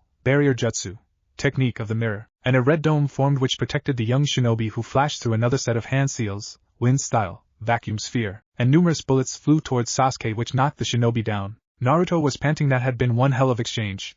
But the boy needed to die for what he did to Kuratsuchi, that was certain. He pulled the okatana from his back, walking to the downed figure, and raised the blade ready to kill the Uchiha. Sword went down and he coldly slashed through the neck. But upon contact the lightning clone exploded, shocking Naruto, literally. The Uzumaki yelled. This fight was far from over. Guy versus Zabuza, Katsuchi and Haku. Guy jumped back and looked at his opponents, all three formidable. He would eat them with his most valuable technique. Kaimon Kai, Kyumon Kai, Simon Kai, Shaman Kai. Zabuza and Katsuchi were now starting to notice the increase of chakra around Guy. Zabuza quickly threw his sword to stop him, but Guy had already opened the tamen. He caught the sword with his bare hands and actually threw it back at Zabuza at a speed that was hard to dodge unless your name was Namikaze Minato, and that wasn't Zabuza's name, so he got much like Tazuna decapitated in two. Talk about karma. And oh! Haku yelled and went in with everything. She had no punch were held back, but Guy was toying with her, merely dodging and running her balance. Katsuchi timed to shunshin to Kuratsuchi who had been fighting Kakashi, and losing horribly while the man read his book, Lava Release, Fire Release. Everything was dodged by the Sharingan wielder who did have to show her that little thing, but still it was embarrassing. Katsuchi grabbed her, and shunshined away, and Kakashi did not care if he had to be honest. Akatsuchi and Lee were both on their last legs literally.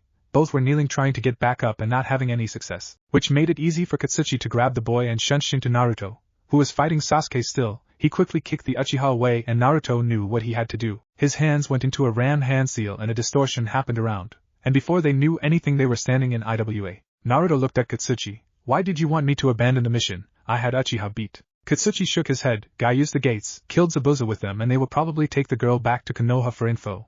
And we already got paid. Oh yeah, and Gado's empire will fall. Naruto nodded, but he had one thing to say. And what about Uchiha? Katsuchi smiled. He'll get his. You'll beat him in front of his entire village. The father and son and everything but blood laughed with their teammates joining in. Back at the bridge, Sasuke looked at the man. Gado, this was all his fault. He would die today. The young Uchiha jumped upwards, flashed through hand seals to end this man and his stupid army. Fire release. Fire dragon stream. And he let the flash of chakra burn the 100 men. They didn't deserve mercy, that was for sure, and neither did the girl who dared to try make everything that transpired sound righteous. If Guy-sensei hadn't allowed her to live and run away, he would have ripped her head off. Today had not been a good day at all. Uzumaki Naruto stood kneeling in front of the sand-named Tsuchikage. His sensei and surrogate grandfather, the man who had taught him the jinton and a few other techniques, was mad. Katsuchi, the mission was to protect Gado. I have just received news from one of my spies that Gado and his entire army have been brutally slaughtered. Their corpses were burned beyond any recognition. We have the money, but the other crime bosses around the elemental nations don't trust us anymore. So I will ask, why did you flee? The elderly man with back problems said, and Naruto shivered at the calmness in his voice. The last anyone in the village wanted was for him to get angry. Tsuchikage-sama, this is what happened. On our way to Wave we ran into Konoha ninja as you predicted, but the missing Nin and myself were losing against Might Guy. And Kuratsuchi had been knocked by some genjutsu performed by the last Uchiha. Naruto fought the Uchiha and Akatsuchi fought the other kid. Naruto even told me Uchiha survived the jinton. But after that we decided to regroup and launch an attack in 3 weeks, Katsuchi said, and Oinoki's face grew into a frown. But how did the fight end? Did Naruto lose? Did Akatsuchi lose, and did they allow you to live? Don't try to lie, I will know. Katsuchi knew he had to speak the truth if he valued his life. We beat the other kid and Uchiha were both unconscious, as was Guy. The only one in any state to fight was their female teammate. She was scared beyond measure. But I wanted to avenge Kuratsuchi and allowed them to live, Katsuchi said somberly, and Naruto turned with shock towards him, and can't believe it. That had been his foolish idea and Katsuchi was here taking the blame. And what happened at the bridge? Did you lose again? Well, no, Kuratsuchi was forced to fight Hatake Kakashi of the Sharingan, and was toyed with endlessly. Naruto fought Uchiha to a standstill, and myself and Zabuza fought with Guy. But Zabuza had been weakened by Uchiha, who had become angered at Zabuza's murder of the bridge builder, and had struck him hard on a few places. But as Zabuza and myself were fighting Guy, we noticed he was using Konoha's secret jutsu, the gates. And as he entered the 5th, we had been overpowered. Guy killed Zabuza and I realized we were all going to die if we didn't escape. I grabbed the kids and let Naruto teleport us out, Katsuchi said. Oinoki seemed to be debating with himself as he was silent for a minute until he started speaking. Katsuchi, you have failed the mission and tarnished our reputation. You will not be getting any money and you are suspended. Katsuchi looked at the ground somberly but didn't object. Naruto felt so bad. Why was he such a coward? Why can't he take the blame? In the meantime, Naruto, I want you to go on a mission to Rice Country. A new village has been created and their leader is an ally, and you need to pick up a scroll. But Deidara has been spotted in the country, so be prepared for running into him.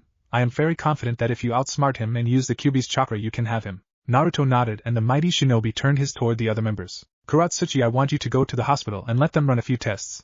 Those Uchihos were a nasty bunch with the genjutsu. Akatsuchi, I want you to accompany Naruto on his mission. All three were silent as the grave. They could all sense that if there was one word spoken without there being a question asked, they would all get suspended. The four left the office, Akatsuchi heading to his own house and Kuratsuchi, Kitsuchi and Naruto toward their shared house. The silence was deafening, the air of shame around Naruto and Kitsuchi strong and the air of anger around Kuratsuchi burning. In Konoha 3 days later, Sasuke sighed as he captured the cat. He had been the one to suggest that they did a few D-ranks in the village, his first mission ever, and he saw someone get cut in half. He can't even summon the energy to read Ika or train. His Sharingan hadn't been activated for over 3 days. Ever since he had gained it, he had never gone that long without activating. But now was the ideal time to use it. The red ice turned on and a genjutsu was cast. The cat fainted for half a second before coming back with a vengeance, scratching him in the face. Sasuke roared in pain and anger, threw the cat by its tail so it could collide against the tree and hopefully break its neck. It would have had it not been saved by a girl with 2 buns, and Sasuke for once cursed her existence. Sasuke, we need to bring this cat back. We don't want another mission end up in failure, Tenten said, and the words were extremely stinging to Sasuke even though she hadn't meant it in that way.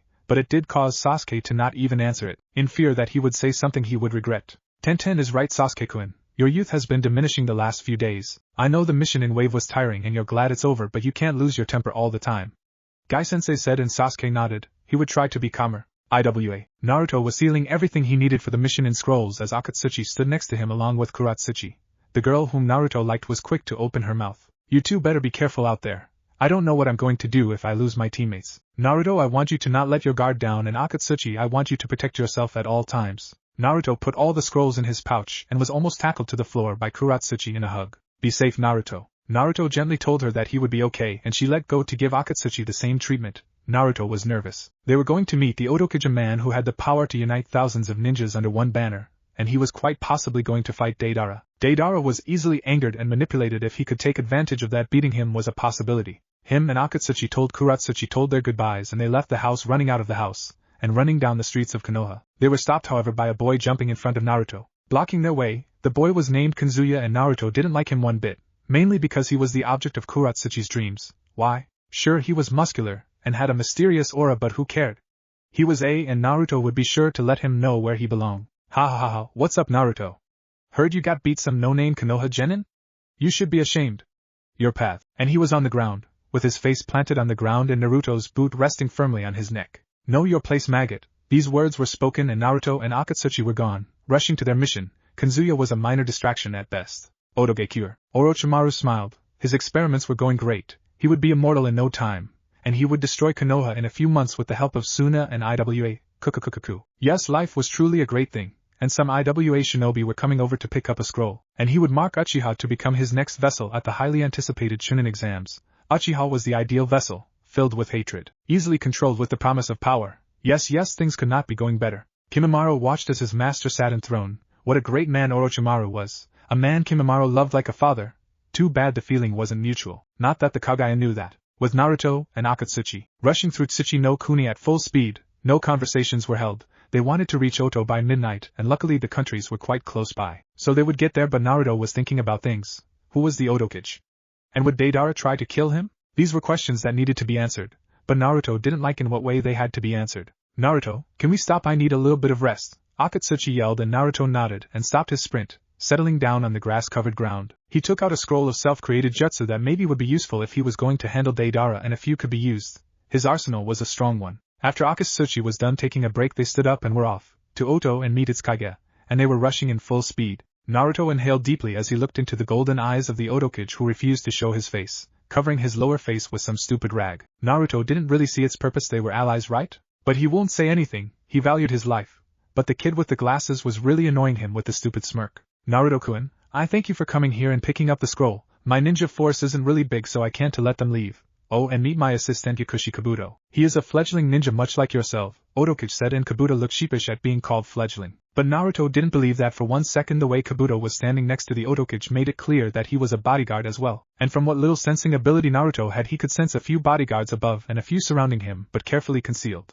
Akatsuchi was looking extremely nervous, and Kabuto seemed to be quick to take advantage of the weakness. Naruto, why did you take this bumbling buffoon? That Sasuke is going senile, I think. How would you trust this oaf with a mission of importance like this? Oh. Kabuto had been kicked into the wall directly behind him. The Otokage hadn't moved an inch, and Naruto was being held at bone point. You will not dare to threaten Otokage-sama like that in my presence, scum. A pale tall man with long white hair, no shirt, and brown pants said. The most peculiar thing about him was the fact he was holding a bone. Naruto nodded coldly and jumped back to Akatsuchi. He realized he can't let these fools get the upper hand in the conversation. He was going to handle his business now and just be done with it. Listen, Otokage-sama, I came here to deliver the scroll. In return you were going to give us a scroll. Here's our scroll. Where's yours? The Otokage chuckled darkly and spoke in an innocent voice. What, Naruto-kun, are you really going to leave this soon? I thought we would have had time to play. Naruto could sense the behind the rag covering his lower face. He was licking his lips. I'm sorry, Otokage-sama, but this is business. Show me your scroll, Naruto ordered, and then quickly cursed himself in his mind. He can't order a Kage. Though a voice in the back of his head said that he wasn't really a Kage, just a village leader but not a Kage. Kakukakuku, and if I don't? The Otokage said, and Naruto was officially caught off guard. What could he do? He could first of all try to reason with him. This was why he had been chosen to lead this mission and not Kuratsuchi. She would have probab. Why punched him after he had said those words? Simple, if you don't you won't get my scroll and you'll lose the valuable information this scroll holds, and don't for a second think you can kill me and take it. I put a seal on this thing, and if my heart stops beating this scroll will explode. And if you kill me your village will be attacked by IWA, and no offense but your people would be slaughtered. The Otokage actually closed his eyes for a second and then started laughing extremely hard. Naruto-kun, you are a boy after my own heart, but how do I know you aren't bluffing? Naruto smirked and spoke, you don't. The Otokage smiled behind his mask and pulled out a scroll from within his white robe.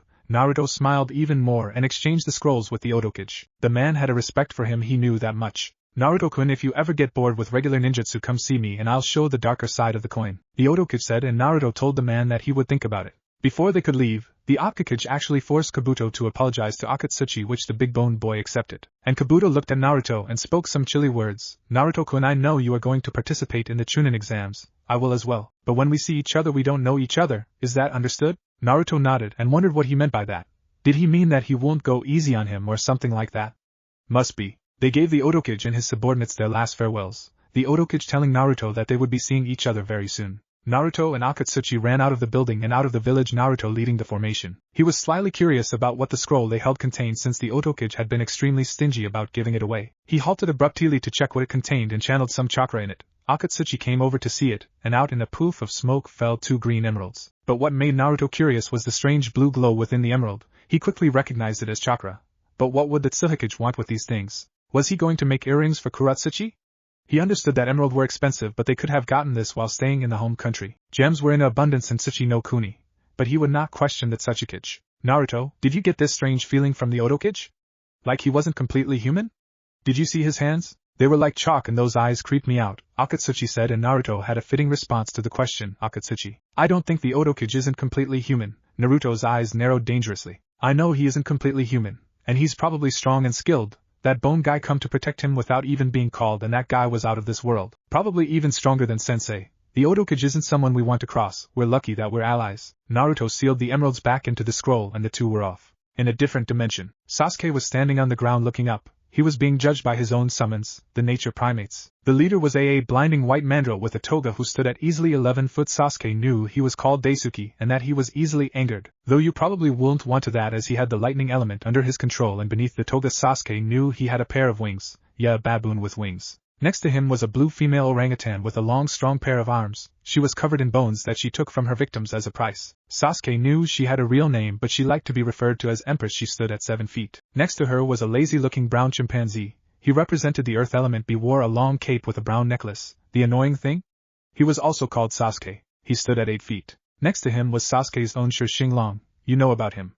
Fire, 9 feet, gorilla. And there was he, a 15-foot gorilla. The wind element was his element. He wore a crown belonging to a king he had killed years ago. He was vicious with a permanent snarl on his face. He had a sandy color which in good light looked gold. Sasuke knew that this monkey disliked him the most. Attention my brothers and sister, here in front of us lays young Uchiha Sasuke, a ninja, a weak one at that. But Uchiha does have his moments, and about a week ago, he fought at a bridge in Nami no Kuni. He slaughtered over 100 men there with one jutsu. The reason I didn't want all of you to be available to Uchiha was because I had made the assumption that the boy only knew mercy and that he can't kill his emotions. I was proven wrong when Uchiha didn't even puke after he killed the man, as every ninja seems to do with his first kill. That is so cliché though. The giant mandrill jumped down so he could be face to face with the Uchiha, she bright fur burning Sasuke's eyes. Sasuke, give me your arm for a second, which the Uchiha did. Daisuke gave a primal scream and the colors on his face started glowing.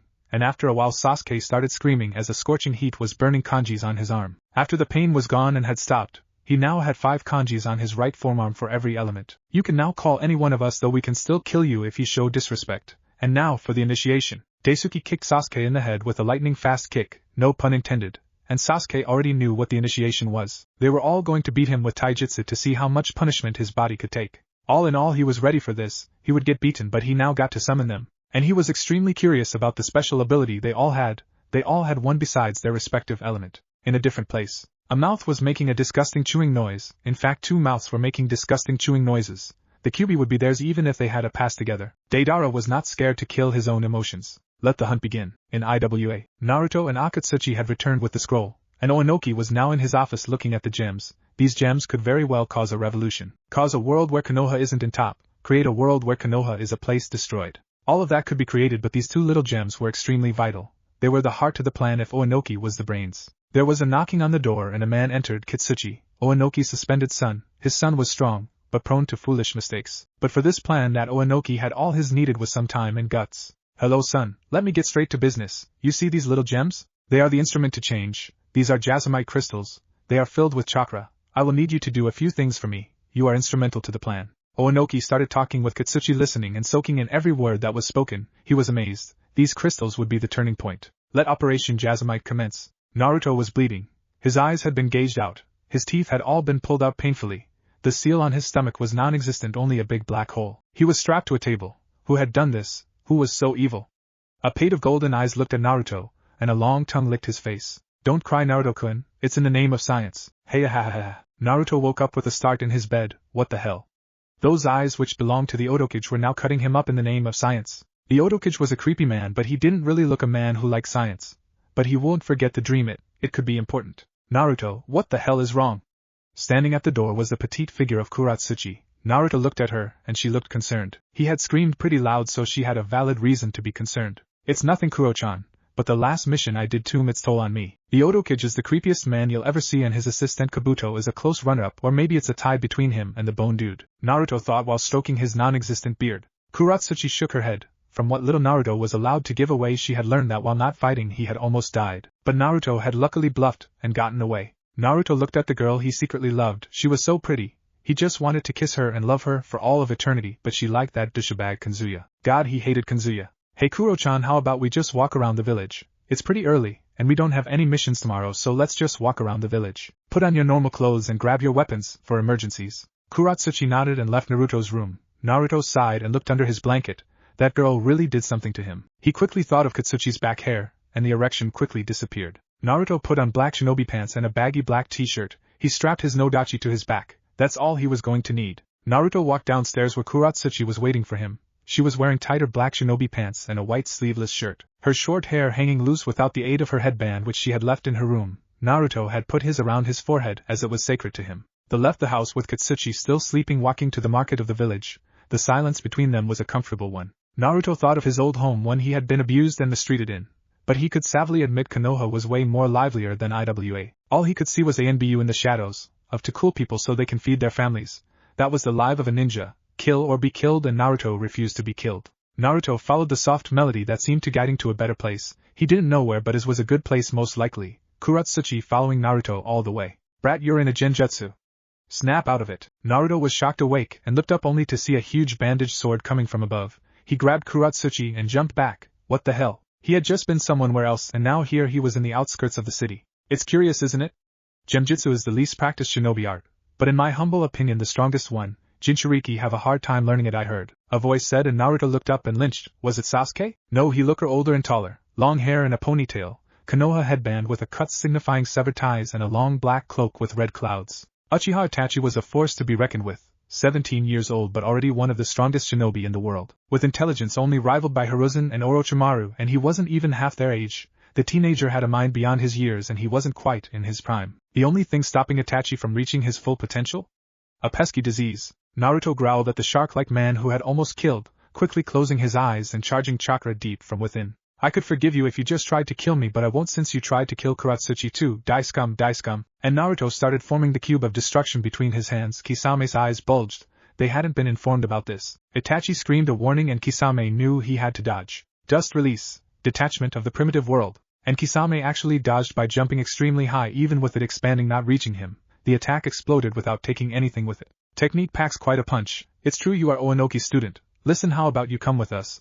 We have a little club of poachers, you can say. And the fox has won our list of animals. Come quietly, you don't stand a chance against two S-rank shinobi. But maybe we do. And standing next to Naruto was the elite explosion corps. The leader Kenta was a young man who looked 25 with a long mane of red hair and a brown beard. He wore standard IWA jounin wear but with a symbol of a dragon on the back of his clothes. He stood at 6 feet 2 inches. Uchiha Itachi and Hashigaki Kisame, you're both under arrest for threatening and attacking the Tsuchikage's granddaughter and student. Will you come quietly? After these words had been said, Kisame actually burst out laughing. Ha ha ha ha ha ha ha. Come on now, Kenta. You're a pretty intelligent man according to your bingo book entry. Why are you speaking with such foolishness? Kisame said, and Kenta just smiled a little bit. It's protocol that I ask you to come quietly, but since you won't, I will have to force you both. Naruto, you and I will handle Itachi, the squad will handle Kisame, and Kuratsuchi, you can attack with us too. Is that understood? All nodded. The squad consisting of 10 men confronted Kisame, and Kenta, Naruto and Kuratsuchi confronted Itachi. Kenta, are you foolish enough to try and take me on? I have seen the strongest shinobis in the world and believe me, you don't hold a candle to them. I am in a conversation of who is the greatest shinobi of the last 50 years and you are stuck in a conversation about who is the best jounin. You're laughable. You forget Itachi, I am an uncredited hero for this country. I doubt you know anything about such things. Itachi's Sharingan started whirling and he actually smiled. I don't. Naruto thought now was the best time to ask as any. Hey you. Have you ever seen this guy named Uchiha Sasuke? He totally looks like you. Itachi's smile disappeared and was replaced by a cold stoic face. Heard of him? I was there when he was born. Sasuke is my foolish little brother, and you sound quite bitter. Did the two of you fight? And Naruto was now growling. He had never lost the fight, but unless he had drawn on the Kyuubi's chakra he would have most likely lost the fight, and by his silence Itachi could tell what happened. I see you are making progress, little brother. I wonder when our next meeting will be. Kenta had shot steroid toward Itachi and engaged him in a taijutsu fight in which Itachi was painfully superior. Kenta jumped back and did a few handseals, earth release, pillar of 7 gods jutsu, and 7 pillars rose from the ground surrounding Itachi and formed a cage. Naruto knew now was his and Kuratsuchi's time to come in. Wind release, great breakthrough, fire release, phoenix rise. And with Itachi trapped, Naruto released a strong gust and Kuratsuchi released a huge phoenix from her mouth, and upon contact the phoenix became larger and more menacing and faster. The attack hit the cage and an explosion of heat occurred. The collaboration jutsu was one not many could survive from. But the cage had been destroyed and there now stood Itachi, unharmed though his eyes were bleeding slightly. Really? One of their strongest, and the only that happens is that his eyes bleed a little. That's a great technique you got there. And I'm sorry, but the boss is calling me. Kisame, stop it. We have to leave, there's an emergency. And upon Itachi's orders Kisame stopped fighting and just kicked the last explosion corps member who was still standing away. And Naruto knew now that the things he had been taught at school were wrong. The textbook said that 1 S-rank ninja equaled 5 A-rank. Kisame had just beat 10, and he didn't look winded at all. What makes you think you're going to leave, scum? Kuratsuchi yelled, and Itachi didn't even dignify that with an answer. To Naruto and Kenta it was painfully obvious they were outclassed against the Uchiha, and they told Kuratsuchi so, and the stubborn girl had to painfully accept it. Oh yeah, Uzumaki. Deidara told me to tell you that you are going to see him one of these days, and that you should be prepared for his art. And with those words of choice Kisame and Itachi escaped by running at a pace they can't keep up with. Naruto felt his blood boil. Deidara, that bastard who had abandoned them years ago, who had bombed the village while and killed people while doing so, and Itachi, he had come to realize, was the crazy Uchiha guy who killed his own village. He had promised to make Deidara bleed and he would make sure that happened. In Oto, Orochimaru was looking at Kabuto while they were in the lab. There lay 2 gems, both of them green. These would be instrumental to the plan. That Tsuchikage thought that he was the one in this plan with the brains? Oh no, Orochimaru may have been younger than the man, but he was a genius on a level only he could reach. Operation Jazamite would be great. A revolution dawned upon them. In Konoha, Sasuke sighed as he read Ika Ika. The next volume would be coming in next month, and he had read this one multiple times over. Lee was sitting next to him in the library reading some book on taijutsu. Sasuke still refused to speak to Tenten as her words on that mission had hurt him. She hadn't really said, but Sasuke knew what she really meant was Sasuke, don't kill the cat. You already killed Tazuna, and in a sense he had, his clan with its font Sharingan, something they had bragged about in their existence, and probably were bragging about in the afterlife hadn't seen the blade coming. If Sasuke had, he could have pulled Tazuna away. And now Tazuna was dead, the bridge had been completed, but at what cost? In moments like these Sasuke didn't even think about vengeance against Itachi. In moments like these he mourned Itachi, he mourned the loving brother, the responsible elder son, the heir. Sasuke thought bitterly, he mourned his father a lot, but his father had done him wrong on so many occasions. The Chunin exams would be soon, and he knew the blonde kid would be there, and Sasuke would rip him to shreds. And what about the nature primates? He had seen 5 of them, and the mandrill Daisuke was out of this world in power. But there were 2 more, and Sasuke knew they didn't even consider him worthy to near them. but he would rectify that soon. Hokage office. Sarutobi sighed as he was thinking. Guy had told him about Naruto. He had apparently been seen on a mission and he was strong. Stronger than even Sasuke, who Hiruzen considered to be a prodigy. This was worrying. He hadn't even cared about his former classmates, Guy had said. Onoki would probably show him off in the Chunin exam. Hiruzen knew Sasuke wanted to be Hokage, and since Naruto was Onoki's apprentice, he most likely wanted to become Tsukikage. It would be interesting to see how those two duked it out. And Sasuke loved this village so much, and Sarutobi shuddered to think what would happen if he found out the truth. The road to greatness wasn't easy, and Naruto had never expected it to easy. Naruto was groaning in pain as he laid on the ground, exhausted after trying the technique that Tsukikage had given him. The technique wasn't really draining on his chakra, but on his mental energy. Flying apparently took great mental strength, and even greater chakra control, and Naruto didn't really excel in both. Chunin exams were so close now, and it was his time to become a Chunin if he had to be honest. He had been a genin for a while now and was sick and tired of them C ranks. It's all about the B's, A's and S's, yet it was all about the S's. And the Chunin exams were being held in his old village which he had left 10 years ago. He didn't regret. He did wonder if his village had missed him. Probably didn't, and were glad he was gone. But still, some people had been there who he had liked very much, like Hokage Gigi, Ramen Guy and his daughter whom Naruto had forgotten the names, Uchiha. He would probably be a thorn in his side through the entire tournament, but Naruto would finish him off once and for all, that was a certainty. Naruto, your mental prowess are absolutely atrocious. You're going to train the mind and I know exactly what it is you will have to do to improve. Meditation, Onoki said, and Naruto groaned. He can't stand still for hours upon hours. That just wasn't for him. Onoki seemed to be amused at this and started talking. I know you can't sit still to save your life. That's why you'll need something else. Ever heard of a mental budge? That Tsukikage asked, and Naruto shook his head in a no. Onoki sat down next to Naruto, across from a huge boulder, and he put his hands in a snake hand seal and started charging to one point in his entire body, the forehead. Naruto had limited chakra sensing skills, but he could sense that much. After the chakra reached its max, Onoki released the invisible stream of chakra which actually forced the boulder to roll over. Naruto smiled. This seemed pretty cool. Midnight. Naruto was now really exhausted. It was time to go home. The technique was as draining as the last one. Naruto was an innovator of techniques, a creator of ninjutsu that relied on timely execution and chakra strength. He wasn't the right guy for mental chakra techniques, or the inside. He did kind of work on some techniques though, just refining them because ninjutsu was like a kunai. You could have a lot, but if you can't use them perfectly there was no point. Naruto laid there for a second, on his back watching the beautiful dark sky, and a beautiful white bird landed on his stomach. Naruto smiled. What a pretty bird. Wait, was this bird made of clay? Oh shit! Naruto yelled and flashed through a couple of hand seals as the pretty white bird made of clay exploded. Yes, you heard it, the bird exploded. Ouch, you bastard! You almost got me killed. Shame on you, Deidara, Naruto said, and at his name the Akatsuki member appeared. He hadn't changed a lot since Naruto had last seen him. A nice cloak and something else that Naruto had to make fun of. Ha ha ha ha ha ha, is that really nail polish? Naruto asked while laughing, but was quickly pulled back by a small flying bird which was coming at him pretty damned quickly. Naruto jumped upwards and flashed through hand seals at a furious pace. Technique of the mer. Naruto never got to finish as he had been kicked in the back by something that felt too hard and mechanic to be human. Naruto laid here for a minute as he thought about the next course of action. I thought you said that he's some kind of prodigy. He went down pretty easy. He is a prodigy, alright. Don't be fooled by that little act of his. You can stand up, Naruto. Deidara called, and Naruto chuckled lowly. Deidara had apparently brought a friend and he was pretty strong. Unfortunately though, Naruto was exhausted. Teamed for a bluff of epic proportions. Deidara, leave this village now. You're out of your league. While you have been on the run, I have become the perfect Jinchuriki. Witness my power. Naruto crouched down after the grandiose speech and started releasing his tenets chakra. Being encased in a bubble of red chakra was kind of unpleasant but kinda pleasant too. Naruto could hear promises of power in return for freedom but tried to ignore that as two tails materialized. Naruto had become a beast with long nails, red slitted eyes and fangs. He gave a huge roar, able to instill fear or at least a slight of caution in the Akatsuki members and alert the Tsukikage. Deidara smiled. Naruto had become pretty strong. It was his turn to test him. Naruto continued roaring and snarling, but he quickly noticed that neither of the men were really after crap. Time to step his game up. Naruto drew even more on the Kyuubi's strength. Just as the third tail was starting to come to life, Aoba appeared. It surrounded Deidara's partner. A huge explosion had taken place. Nothing recognizable was left of the fat hunchback man. Deidara was looking shocked. You should have never ever come here, Deidara.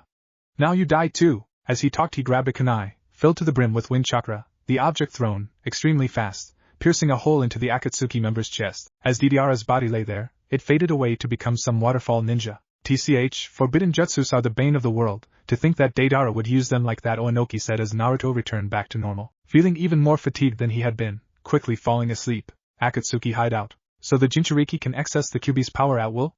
AMD, he called himself the perfect Jinchuriki? Very interesting, Pain said in an intrigued tone. Maybe in a few years he would be having a worthy competitor. 1 month later, Naruto sealed up the last of his weapons, and went outside where his squad was waiting for him. Chunin exams, here we come. A large man was sitting behind his desk, though it won't be there for long because the man was prone to bursts of anger which would destroy this desk. Luckily he was a man of power and great wealth, and could afford any desk in the elemental nations. The Reikage was the leader of Kumo, a village known for its great economy thanks to the numerous minerals in the ground and whatnot, also known for over-militarization. This village was also known as Katuno Ryukin or the Bloodline Hounds. Kumo had few bloodlines. It used to have a lot, but the clans who posses them died out or are wandering shinobi. So the previous Reikage, who was one of the greatest shinobi of all time, had been the mastermind of kidnappings of important bloodline users who would be used as breeding factories. Though they did gain a few bloodlines with this method, they were usually weaker ones. The ones that really mattered would always end in failure. And here was Yatsukie, a man who was even more aggressive than his father but not quite as willing to start wars. Though he would gladly see his village on top, but he would that by having the best economy,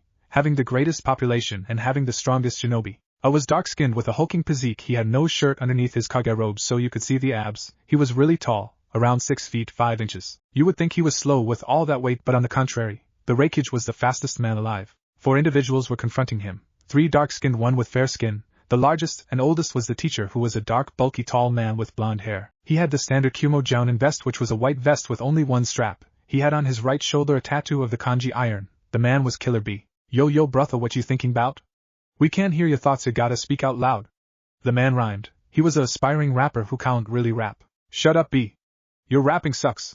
But on the real stuff, one of you will win the Chunin exams. I don't care how, just do it. Samui, you are a prodigy and I expect you to perform well. Karui, you are quite strong as well, Raiden said. Samui was a fair-skinned girl with blonde hair and an asymmetrical bob style with the front rows reaching her shoulders. She wears a very low-cut outfit which displays her sizable cleavage, with mesh armor underneath, a short skirt and red hand guards, and high boots. Karui was shorter than Samui and not quite as curvaceous. Dark skin and a wild mane of red hair, gray shinobi pants with a gray top, standard shinobi sandals and a katana strapped to her back. Raiden was a boy, dark-skinned with black hair. His eyes were a startling ice-cold blue. Black shinobi pants covered his legs with high-top black shinobi sandals. He HD on a white sleeveless gi-top held together by a black band. His eyes held a dark look. Raiden, I want you to do some damage. Uchiha Sasuke is the strongest genin in Konoha, though I trust you can beat him. The Reikage told the boy, who simply nodded. The Reikage gave them permission to leave, and they did, on their way to Konoha, to warn the elemental nations that they were the strongest, because that's all that the Chunin exams were.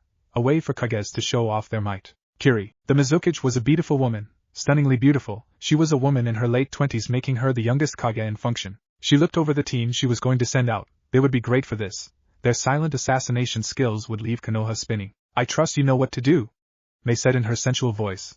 All 3 genin answered at once. Kill Uchiha Sasuke. Mei smiled. Kiri would show the world they were back in business and on their way to becoming the mighty nation it had been once a part of time. And if they had to call a few teenagers and end the Uchiha bloodline, as it was unlikely Itachi would have children, so be it. On the road to Konoha. If you're happy and you know it, clap your hands. Naruto sung in his false voice, clapping to the song. He was trying in vain to let the others sing with him. Nobody shared Naruto's enthusiasm. Katsuchi was worried. He had been entrusted with the Jasmite crystals, 2 objects that would lead to change in Iwa's favor. But the village of Konoha was filled with quality shinobi. It would be hard, but Katsuchi would do it in order to gain respect from his father. Akatsuchi wasn't really worried. He would beat anyone getting in his team's way, but he didn't hold any grudges like his teammates, so he could fully focus on becoming Chunin, instead of settling some petty score. Kuratsuchi was thinking about Konoha. She always wanted to do harm to the village due to the harm that particular village had done to her village. But she was having certain doubts. Jounin made her father flee, and that Kakashi man had toyed with her to extreme. But she was the princess of Iwa and was known for never backing down. Chunin exams would be no different. Naruto was smiling. He didn't dread going to Konoha at all. He was excited to show his old home what he had become. He wasn't the frightened little boy living in the slums anymore. He was the future of Iwa, and he would show them that they had made a mistake. Oto. 3 ninjas were standing in front of the Otokage. The man himself was about to give some words of encouragement. All right, children, I will need you 3 to test Uchiha Sasuke after I have marked him. The 3 nodded and disappeared. That's encouragement in Oto, unspoken. Kabuto appeared next to the Otokage. The Otokage handed Kabuto a small bag. The plan was ready to begin. Kabuto left Oto at high pace. He had to return to Konoha quickly. In Konoha, a certain Uchiha was now carelessly reading Ika, having no idea that people were plotting his downfall. A Hyuga friend was sitting opposite to him in the other tree reading a book of his own, though not the perverted book Sasuke was reading. A book about his family's fighting style. Sasuke. Niji called out the Uchiha, grunting to let him know he was listening. I am reading about the Jukin. As much as it pains me to say this, you are a true innovator. What are the faults in the Jukin? Niji meant every word. Sasuke was a sleazy prick, a pervert and a douchebag, but he was also an innovator of jutsu, a true genius. Sasuke smiled at finally getting the recognition he felt he deserved. He closed his book and sat up straight in his branch. Well, Niji, your clan's fighting style is actually pretty damned good, but like any fighting style it has its weakness, and the Jukin and the Byakugans are crippling. You probably know about your blind spot? Well, that's just there and it will always be there, so let's forget about that. The main weakness in the Jukin from my observations is that you try to block the chakra network by injecting your own chakra in someone's body, which is hugely effective, but some people are immune to things like that. Or wait, maybe I was wrong to call it a weakness. It's the fact you Hyugas don't really expand upon your knowledge. You just learn the things that your clan has written down for you to learn and stick with them. Why limit yourself that much? Sasuke asked curiously. Sasuke's only goal in life was to be stronger. He was practically working every day to expand his horizons. Niji hesitated before answering, because the Hyuga clan elders think that it is enough. To them the Jukin is sacred and that alone should help us survive in any way possible, and they are sort of right in a way. We are feared because of the fighting style, Niji said, and Sasuke nodded thoughtfully. A deep rumbling voice cut in, a creature that had been resting on the ground because it was too big for any branch. You Hyugas are a ridiculous lot. You always need to broaden your skills. Look, there are these things called tiers. The Hyuga have a tier where they can beat standard ninja who don't have any special abilities. But a Hyuga will easily fall to a shinobi who is truly powerful. That's where Uchiha's clan stands out, because his clan has probably produced more outstanding ninja than any other clan, the nature primate Sir Xinglong said. He had been training with Sasuke and Niji earlier. Sasuke nodded in agreement, while Niji seemed to be digesting it, until finally he seemed to regain speaking ability. Sasuke, can you teach me a jutsu? Niji asked, and Sasuke was actually shocked. Them Hyugas only used basic techniques in their Jukin, and here Niji was trying to learn some bomb-ass jutsu. Alright Niji, I'ma give you an elemental one. I don't know which element you have, but for some strange reason I think it's lightning, so I'll teach you a lightning jutsu, Sasuke said, and Niji asked what jutsu it was. Sasuke jumped down and asked Niji jump down too. Sasuke flashed through hand seals, snake, rat, dragon, tiger, dog. This jutsu is all about chakra control, and I'm sure you have plenty of that. Lightning release. Lightning shuriken, Sasuke said. From two open palms numerous shuriken shot out, made out of blue lightning, which hit the tree. The tree bended a little bit but did not crumble to the force of Sasuke's C-rank jutsu. Niji looked at Sasuke's work. He had to admire the lightning jutsu. With his Byakugan on, he could see the attack wasn't even that draining, but despite that, had Sasuke put more force into it, could fell that tree, which was pretty damn strong. Niji, as I said, it's all about the control. Water is flowing, fire is fiery and burns, earth is sturdy and hard to move, wind is cutting, but lightning is explosive. The chakra you need for it needs to be summoned in an explosive way. This technique is the gateway to bigger and better jutsu. Trust me on that one, Sasuke said, and for a small second stroked his own ego as he sounded like a sensei. Heck, he might become a private tutor. He had heard that it pays really good. Sasuke, what is your motivation? I mean, you don't have a family, so you don't really have expectations that you need to uphold, Niji said, and though he might have sounded uncaring and cold to the untrained ear, but his statement actually held an undertone of respect. Easy, this village is my motivation. I am a protector of the will of fire. I will make sure those who try to extinguish the flame will get dealt with. The will of fire is what guides us, what gives up, and in my darkest moment it gave me hope for a better tomorrow. A better world where kids don't have to be war machines and the Hokage can retire. But that day won't be here anytime soon, but until that day comes, I will protect the tree with my life. Sasuke ended his great speech. Niji smiled. Sasuke was truly a man of honor. You're a real patriot, Sasuke. Had the Black Patriot. That might become your moniker in a few years, Niji said, and Sasuke laughed loudly. It might. 1 week later, Sasuke was walking down the street, until he saw something that sort of pissed him off. Sasuke didn't like the Hokage's grandson, but he didn't like bullying either, so he knew he had to step in. Kankuro, just let the boy go. You've had your fun. A cute blonde girl with 4 spiky pigtails and a huge fan on her back said. She had rather stunning teal eyes. Sasuke would be sure to talk to her after he talked to Kankuro. Ha ha ha ha ha ha, get out of here, pretty boy. You might actually break a nail trying to fight me, and you don't want that, do you? Kankuro said in a mocking tone of voice. Sasuke sighed. Well, alright then, I was going to beat you up, but I'm not sure what your friend in the tree will do to me, so I'll just do this with non-violence. Let me reveal something. The kid is the Sandaime Hokage's grandson, and if you harm him, the ANBU in the shadows will make sure you are eliminated, Sasuke said in a clear voice, and upon hearing the news, Kankuro dropped the boy as if he was on fire. Temari was thinking to herself, this Konoha ninja was really handsome. Hey you blondie! What say you and me go and get something to eat? Sasuke called out, and Temari blushed even more. She giggled a little bit before composing herself. Sure, do you know any good places? Temari said. Sasuke smirked. Well yeah, Konoha is filled with good places to eat, though it depends on what you like. How about we go to the barbecue place? Oh, and I forgot to introduce myself. Uchiha Sasuke is the name, Sasuke said, and Temari quickly introduced herself as well. Sasuke non-caringly walked past Kankuro to Temari and shook her small hand, the girl blushing all the while and Sasuke still holding his confident smirk. Mother wants your blood, Uchiha, a voice said, a voice that sounded like it hadn't been used in a while. The voice belonged to a small red-haired kid. He was short and weak-looking, but Sasuke can't help but feel an aura of power emanating from him. But the Uchiha had never been one to show fear. You got a strange mom, kid. Is your mom some girl I dumped in the past and now she wants revenge? And you're actually my son? The genin said snarkily, and Kankuro and Temari were shocked someone had the nerve to talk to Gaara as if he was some child. Gaara was shocked as well. Mother, Uchiha shows no fear, what should I do? Gaara said in his own mind. A voice answered, but it was a voice far too deep and rumbling to belong to a mother. Easy, kid, I know his kind, he's just putting up a front. Once you show your abilities he'll be calling for help, and kill him before I kill you. Mother threatened and advised at the same time. Kankuro, Temari, let's go, Gaara said and simply walked away, Temari winking at Sasuke as they left. Once they were out of the picture, Sasuke heard a voice he didn't really want to hear at all. Uchiha, how you been? Naruto asked. He was standing alone, no teammates with him. Sasuke growled under his breath. I'm doing fine, how about you? Said Sasuke. He could be polite when necessary. Feeling greater than ever. I can't wait till we fight, Uchiha, I'll humiliate you, Naruto said, and Sasuke snorted. Trust me, a lot have tried but no one has soused. What's your name actually? It feels weird to not even address you by your name. And you obviously know my name, so I think I should know yours, Sasuke said, and Naruto laughed extremely loud. Very true, you've been trying to kill me without even knowing my name. The name is Uzumaki Naruto. And with that simple announcement, Sasuke's brain started spinning as if someone had told him the meaning of life. What? I remember you were in the academy. Why did you leave Konoha? I remember the day very clearly. I saw you bumped into me and then you were gone. Did you really join IWA? Sasuke said in non-believing voice. Naruto chuckled a little bit before answering. You think I wanted to join IWA? You think that growing up my dream was to join IWA? No, your village forced me out. I can't take the hate, the beatings, the stares, the lies, your whole village is rotten. Naruto ranted and Sasuke merely narrowed his eyes at that. And why do they hate you? What did you do for people to hate you so much, Naruto? Sasuke yelled, but the other team merely chuckled lowly at that. Sasuke, the thing that Konoha fears, will be the thing that will kill you, Naruto said and silently walked away, leaving the Uchiha shell-shocked. He stood there silently for a while until a taller man put his hand on his shoulder. Sasuke, I have faith in you. His threats are just that, threats. You are the strongest ninja Konoha has to offer, at least in the genin area, so I trust you, Kakashi said, but in his mind he wasn't sure at all. He had everything that was coming out of Naruto's, and if he was talking about the Kyuubi, then Sasuke was royally screwed. If they met each other in the Chunin exams, and what was IWA planning? They had sent 2 Jinchurikis. The sensei of the other IWA team was a man who Kakashi had seen kill Konoha shinobi in his Jinchuriki form. Was it some sort of threat? Kakashi had no idea, but what he did know was that if Sasuke didn't guard his back, someone was going to put a kunai in it.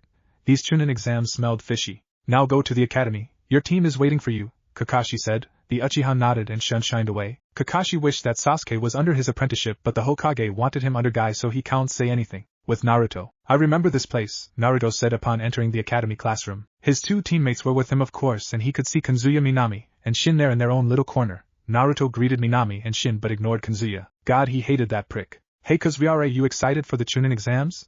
Kuratsuchi asked timidly, and Naruto growled under his breath. She was never timid around him, but around Kazuya she was. I actually am, Kuratsuchi. How about you?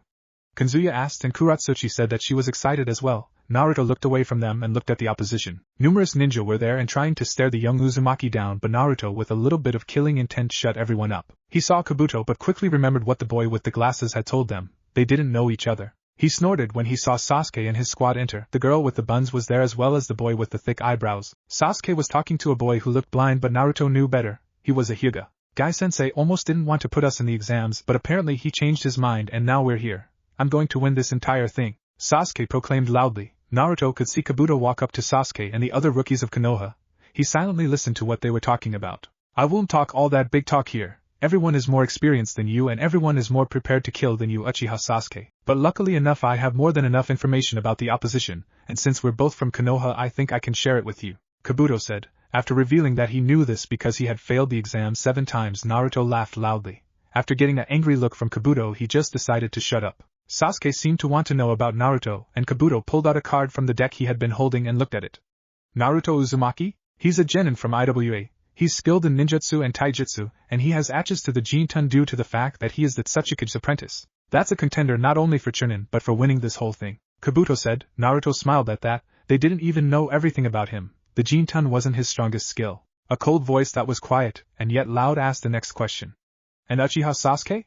What is his skill set? A boy with a white shirt and black pants said. He had dark skin, his eyes were a cold ice blue. Naruto noticed the absolutely murderous aura. Sasuke unfortunately didn't. Said Uchiha had snorted loudly upon hearing the words. Mocking people was the best way to annoy them in Sasuke's opinion. Uchiha Sasuke, he has gone on 12 D ranks, 1 C rank and WoW A rank. He graduated a couple of months ago from the academy as Rookie of the Year. He has a complete Sharingan, Fire Release, Lightning Release, and his Genjutsu is fairly strong, though it isn't his preferred weapon. He usually relies on his incredibly strong Taijutsu, which is of course strong because he trained with Might Guy. He is also responsible for the death of business tycoon Gato, and his army of mercenaries exceeding 100 men. That happened at the bridge in Wave, Kabuto said, and immediately anyone who thought Sasuke was more bark than bite immediately changed his mind. The boy from Kumo however merely smiled a haunting smile and walked away. Naruto wasn't sure why. After that Kabuto started talking about all the villages here. Apparently it was Konoha, Kumo, Iwa, Kiri, Kusa, Suna and Aim. He added that it was rare that all of the 5 great nations were participating in one Chunin exam. He then started talking about how Oto was a new village, and quite weak compared to the other established nations. 2 kunais were thrown at Kabuto. The young man quickly dodged. Another ninja, this one looking like a mummy, appeared in front of Kabuto and tried to punch. With surprising agility Kabuto dodged. He smirked, but the smirk won't last. His glasses were quickly destroyed and he fell to the ground, puking the content of stomach on the floor. Sasuke quickly rushed to Kabuto's aid, crouching next to him and asking if he was okay. The mummy-looking ninja was the first to talk. This is only a warning, don't label Oto weak because we will prove who's really weak, the ninja said. Sasuke growled and Naruto saw him go through hand seals and clutch his wrist. Alright maggots. Go and sit down, and you 5 there won't be any fighting in this classroom, is that understood? A man yelled. The man was wearing a black trenchcoat and his headband is a bandana. He had 2 long scars across his face. The look in his dark eyes was menacing. Alright, now that you have all settled down, let me introduce myself. Marino Ibiki, head of torture and interrogation department, and your personal nightmare, he said in his deep voice which sounded more like a growl. Naruto simply yawned though. Ibiki decided to ignore that and continued talking. You little brats and older brats will be doing a written test, and you see all these Chunin? They will catch you if you cheat. You have 45 minutes, begin. Ibiki said. Naruto looked at the first question. What the hell? He looked at the next question, and the third. He quickly realized these were all way too hard for a genin to answer, and they needed to cheat. He searched his brain for ways to cheat. He looked at Kuratsuchi and saw that she was answering everything without cheating. He needed a good way to cheat of her. Think. Naruto's ability weren't geared toward cheating, he was just straight up combat. As Naruto thought of useful ways to cheat, the time was up. Alright, you've made the 9 questions. It's now time for the 10th question. If one person in the team forfeits, the entire team has forfeited. You can leave now and enter the next Chunin exams in 6 months.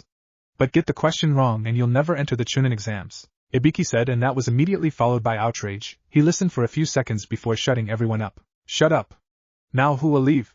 He said. Naruto saw some people stand up and walk out of the room, and he was honestly considering going too. He wasn't going to answer this question correctly. He hadn't even answered any of the ones he had in front of him. Ibiki waited and looked throughout to the room. The tension was high, though Naruto could see that one person in the room wasn't even worried. It was a Kusanin sitting next to Sasuke. Alright, then you all pass, he said, and another cry of outrage happened. Ibiki silenced this too and started talking. This was all a mission. You all had to find information any way possible. I put a couple Chunin in your midst, and you had to cheat of them, or someone else who was cheating. If you're going on a reconnaissance mission, you're expected to gather information any way possible. And those who cheated successfully, I applaud you. Ibiki was interrupted rudely, the window being destroyed. 2 kunais shot into the floor and 2 into the ceiling to form a black banner. A woman jumped through the broken window as well. She wore a mesh armor bodysuit which didn't leave much to the imagination. Over it she had a yellow trench coat. She was wearing a brown skirt and black high-top sandals. Her strangest feature was her purple hair and pupilless brown eyes. She was a beauty to say the least. Alright everyone. I'm your proctor for the 2nd exams. The sexy Mitarashi Enko. And you will all be following me. Though I'm surprised you left so many. Are you losing your touch, Ibiki? Enko asked in an innocent voice. Ibiki just smiled though. They're a mentally strong bunch, Enko. Don't underestimate them, Ibiki said, and Enko just smirked. They all stood up as Enko jumped through window. They all jumped through as well, following the woman until they arrived in front of a large fence. Behind the fence there seemed to be a huge forest. Alright, now this is the Forest of Death. You can probably guess why it's called that.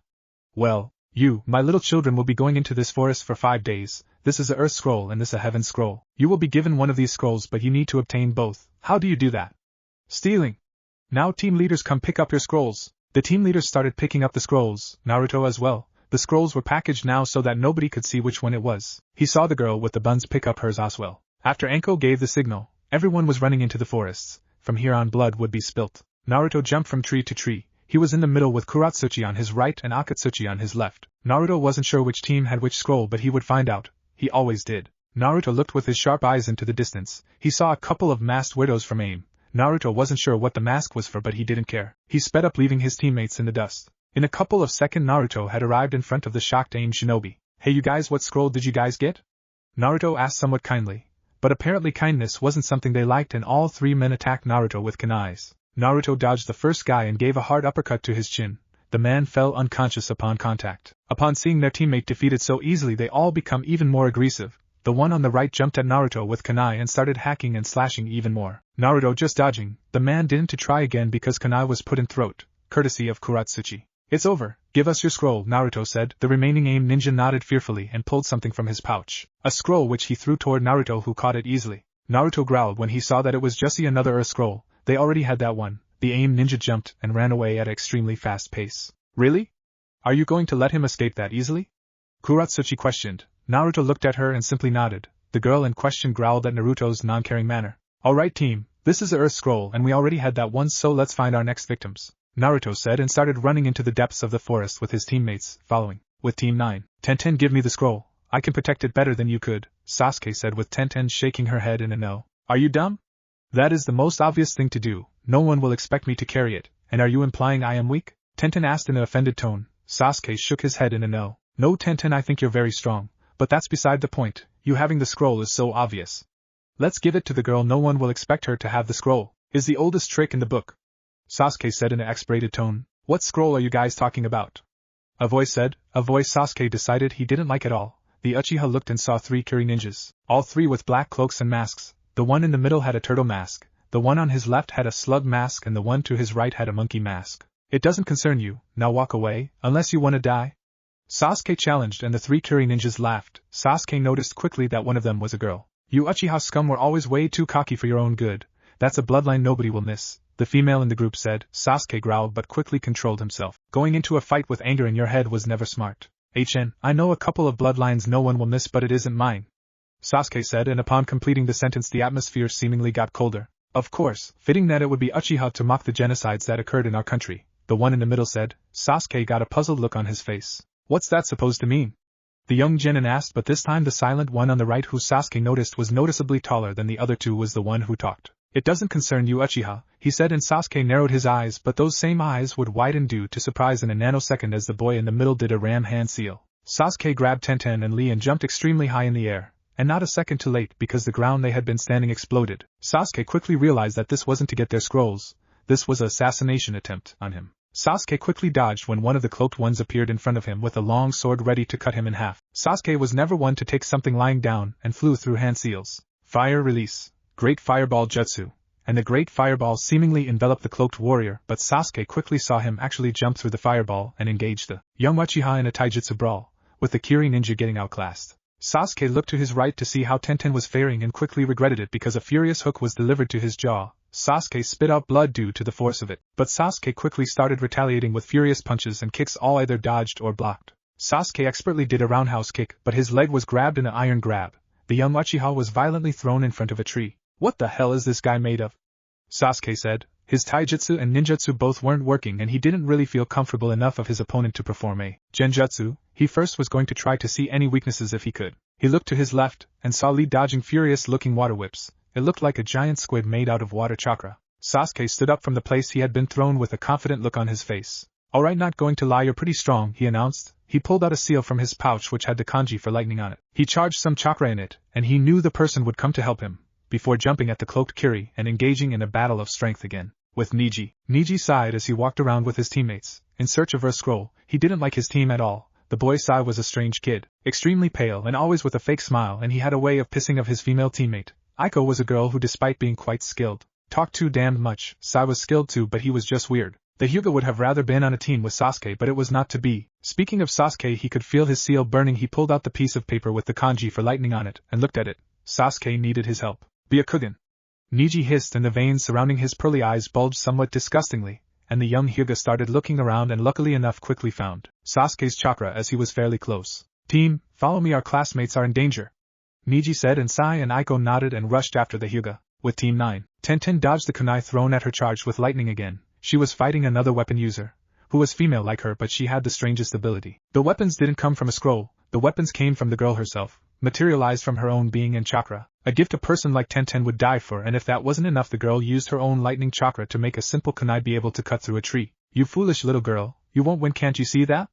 My teammate is handling Uchiha and my other teammate is handling Rock Lee, you're outclassed, sweetheart. We researched you, the girl said. Tenten's eyes widened noticeably at that. You researched us? Okay, but why do you guys want to kill us? I'll give you the scroll if you leave us alone, I swear, Tenten begged, but the girl apparently didn't want any of it. We're not here to get your scrolls, we're here to kill Uchiha and restore honor to Kiri, the girl said, and this Tenten was actually gaping in shock. You're here to kill Sasuke? Why? He's never even been in Kiri. What has he done against you guys? She asked, and the girl chuckled this time. It isn't anything personal, it's just that he is the strongest genin in Konoha, and since Kiri have just recovered from a civil war, it would be the perfect showcase of power if a genin from our country killed someone like Uchiha. Do you understand now? The girl said, but the one who answered wasn't Tenten, rather it was Niji. 8 trigrams 64 palms.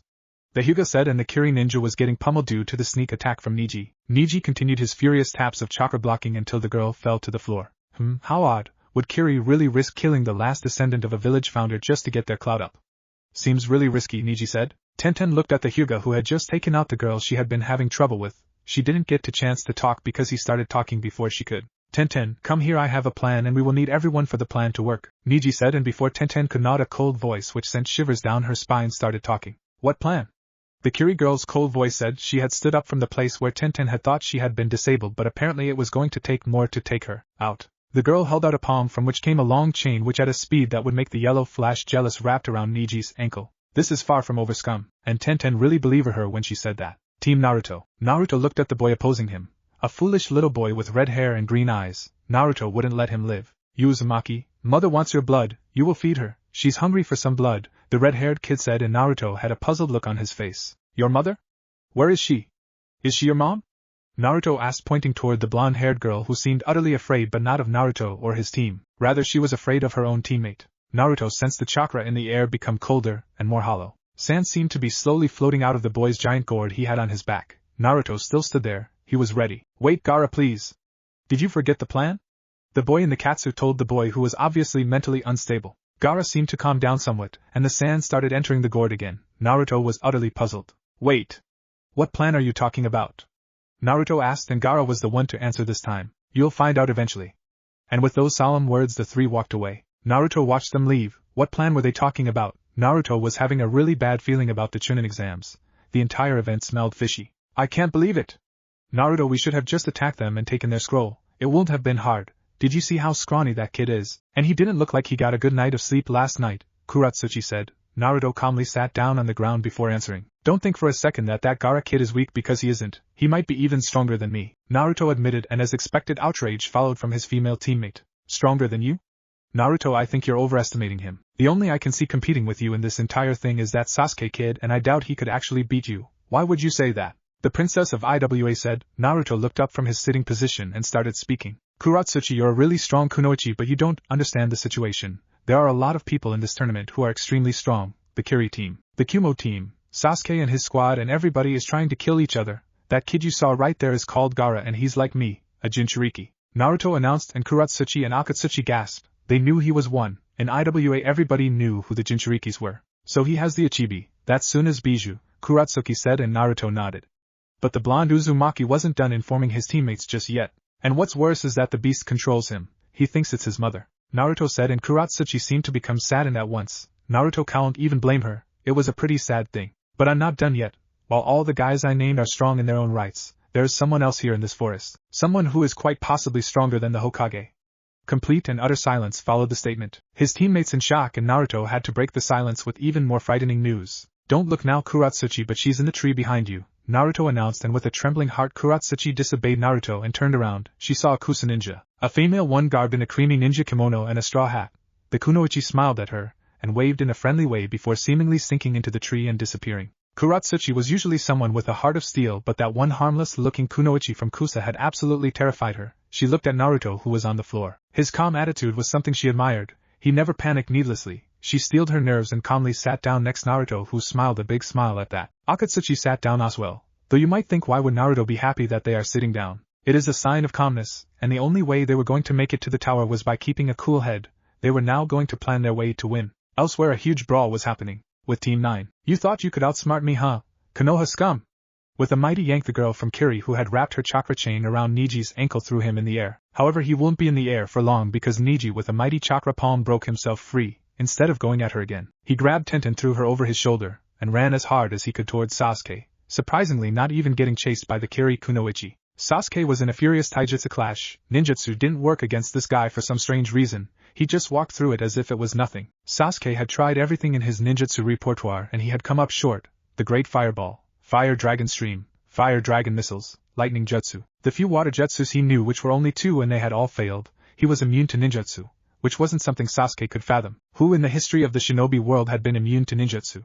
Sure, some shinobi were so strong they could shrug jutsu off, but actually immune to them? That was something never before seen. While he was much stronger, faster, and disciplined in taijutsu than the Kiri ninja, the Kiri ninja had a sword and was pretty fast himself. Lee was having more success. His opponent had a grand repertoire of water and wind jutsu, but with fast speed and Aiko and Sai attacking him whenever he just used a jutsu. They were winning, but could they beat him? Water release, see God's wrath. The Kiri ninja yelled, and between his palms a small blue ball of water grew, but it was packed with a ridiculous amount of power. He threw the ball toward the ground in front of Lee and an explosion occurred. An explosion of water of untold amounts occurred, and even as Lee jumped he was hit by the water, and due to the force of it, once it hit him he fell to the ground and lay there. He was quickly picked up by Sai and they seemingly jumped away, followed by Aiko. They went toward where Sasuke was, who was now standing across from the Kiri ninja, and he was alongside Niji and Tenten. They seemed to be formulating a plan. The Kiri ninja didn't care, however. Look, Uchiha, I don't care about your friends. We want you. You can come here and give your life and we'll let your friends go. That I swear on my father's grave, the Kiri squad's leader said. Sasuke looked at the boy in the turtle mask. However, the female on his squad was quick to open her mouth. No, Sasuke. Don't you even think about it. You really think he's going to let you go? Tenten cried, and the Kiri leader answered. I swear it. If you give us Uchiha, we'll let you all walk away. The boy said. By now the Kiri team had regrouped. Sasuke's dark eyes continued looking sharply at the turtle mask, before he sighed. Alright, you got me. I'll hand myself over to you and my friends can leave, that's the deal, right? Sasuke asked. The Kiri ninja nodded, and Tenten broke down in tears once she heard. She started hugging Sasuke firmly, almost choking him in her ample breasts. The Kiri ninjas were silent during the ordeal as they watched Sasuke say his farewells. Niji, I want you to take care of Tenten and Lee. I trust you, the Uchiha said, and his Hyuga friend nodded upon hearing that. They shared a hug of brotherliness. Sasuke then started talking, walking toward Turtle as Sasuke was referring to him in his mind. You really are an honorable one, Uchiha. I just want you to know this isn't anything personal. I was ordered by the Mizukage to kill you. If we had lived in another era we could have been friends. The Kiri leader said. Sasuke nodded. Since I'm about to die, can I have a clear answer on how you just brush off my techniques like it's nothing? I have been wrecking my entire brain over that little issue. The young Uchiha asked. Turtle looked Sasuke square in the eyes and the Kiri captain actually snorted. Humph, I guess I can tell you since you're on your deathbed. I use something called Susei or imperviousness. I'm not really impervious to jutsu, but for a split second I can make chakra in my body create a shield of kinds. My skin is immune to jutsu for that 1 second. It's not your average bloodline. It's something that comes every 30 generations, Turtle said. Sasuke nodded, and strangely enough, he was smiling. A very interesting bloodline. I'm sorry, but I'm leaving now, Sasuke uttered, and before Turtle could do anything he had substituted with Niji, who now standing before him ready to unleash chaos. You're in my field of divination. 8 trigrams 361 palms. Niji snarled and unleashed his furious strikes of chakra, each coil being blocked quickly. After about 5 seconds, Kiri's turtle fell on the ground, every single one of his chakra coils having been blocked. But Niji knew it wasn't over yet. 2 more to go, and Sasuke and him had just the plan. It wasn't a plan of attack because Sasuke ripped of the boy's mask. Underneath it was a young and pale face. Sasuke channeled chakra to the tip of his fingers and drew a seal on the kid's forehead, a simple seal. The easiest one in the book, but Sasuke had utilized it to the best of his ability. Turtle was now a human explosive tag. Of course his Kiri comrades quickly recognized the iconic seal. It symbolized the shinobi lifestyle after all, so they didn't attack. Konoha was now holding all the cards and Sasuke was about to explain why. Ha. I gambled a little bit but ended all good. I used a small genjutsu that confused his brain in such a way that he didn't really know how to activate the bloodline. For a split second, and boy did we make good use of the second, it was his own fault for looking into my eyes so damned long, Sasuke said. Niji was smirking and the entire Konoha team was smiling. Through good acting and deceit they had won. Alright, now, walk away with your teammate. If I even see the slightest signs of you guys trying to do something sneaky, I'll blow him up, Sasuke said in a strangely menacing way. Niji was quick to forget that while he was usually a goofball, he was also a reliable guy who could change his demeanor in a second. The male Kiri team member quickly picked up his comrade. His monkey mask was smiling, but Sasuke knew that behind the mask he was snarling at them. He slung Turtle over his shoulder and rushed away into the trees with the female slug following him. Crap! Tenten yelled, and quickly Sasuke turned toward her with a shocked face, and asked what was wrong. We should have taken their scrolls, Tenten said. Everyone was silent for a long minute until a massive collective sweat drop took place. Sasuke shook his head at their foolishness. They had 4 days left to go, so that was enough time, he thought. Man, he had just been in a fight of a lifetime. That guy literally shrugged of any jutsu. That was a blessing from the gods right there. But these eyes and sockets had so much potential that Sasuke won't trade them for anything in the world. Alright, I propose that we travel together. We're the only rookies here, so I guess it's right that we stick together, Neji said, and everyone agreed. Apparently both teams needed an earth scroll, so they were going to find one together. They didn't see it, but a small raven was watching them from a tree. This raven was watching Sasuke in particular. It gave one final crow before flying away. Elsewhere, in fact miles away, the Kumo team was in the middle of obtaining their second scroll. Well, not in the middle, they had already obtained the scroll. They were in the middle of executing their opponents. More specifically, Raiden was in the middle of executing their opponents. All three were opposing the strange boy who still had that cold expression. His finger made the dragon hand seal. It was over. Lightning release. A devil's cry.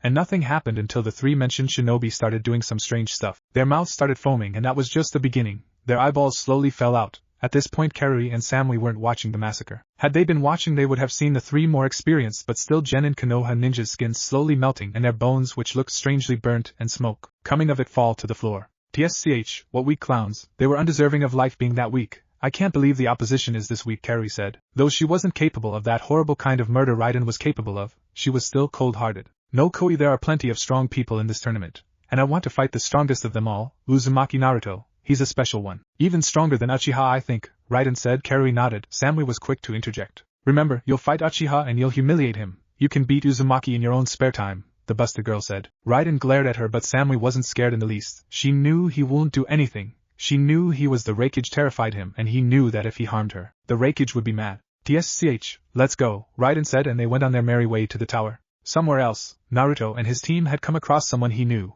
Kabuto, you look like you haven't even fought yet. Why?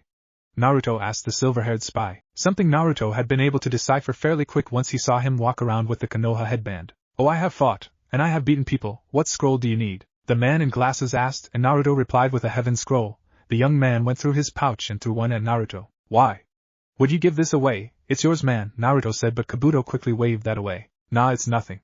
I collected a whole bunch of sets, and I thought you needed one. Think of it as an early birthday present, Kabuto said. Naruto nodded thankfully, but he quickly forgot that one of his teammates didn't even know the man. Naruto. Who the hell is this guy? Kuratsuchi asked. Naruto quickly racked his brain for some kind of lie. He never knew who could be listening, so he can't divulge who Kabuto actually was. Some lie. Some lie, some lie. Got it. Me and Kabuto met while I was walking through the village yesterday while you guys were at the hotel. He's a really nice guy. Naruto lied with a straight face. Luckily enough, his pretty teammate believed it. Hey Kabuto, thanks. You wanna go to the tower together?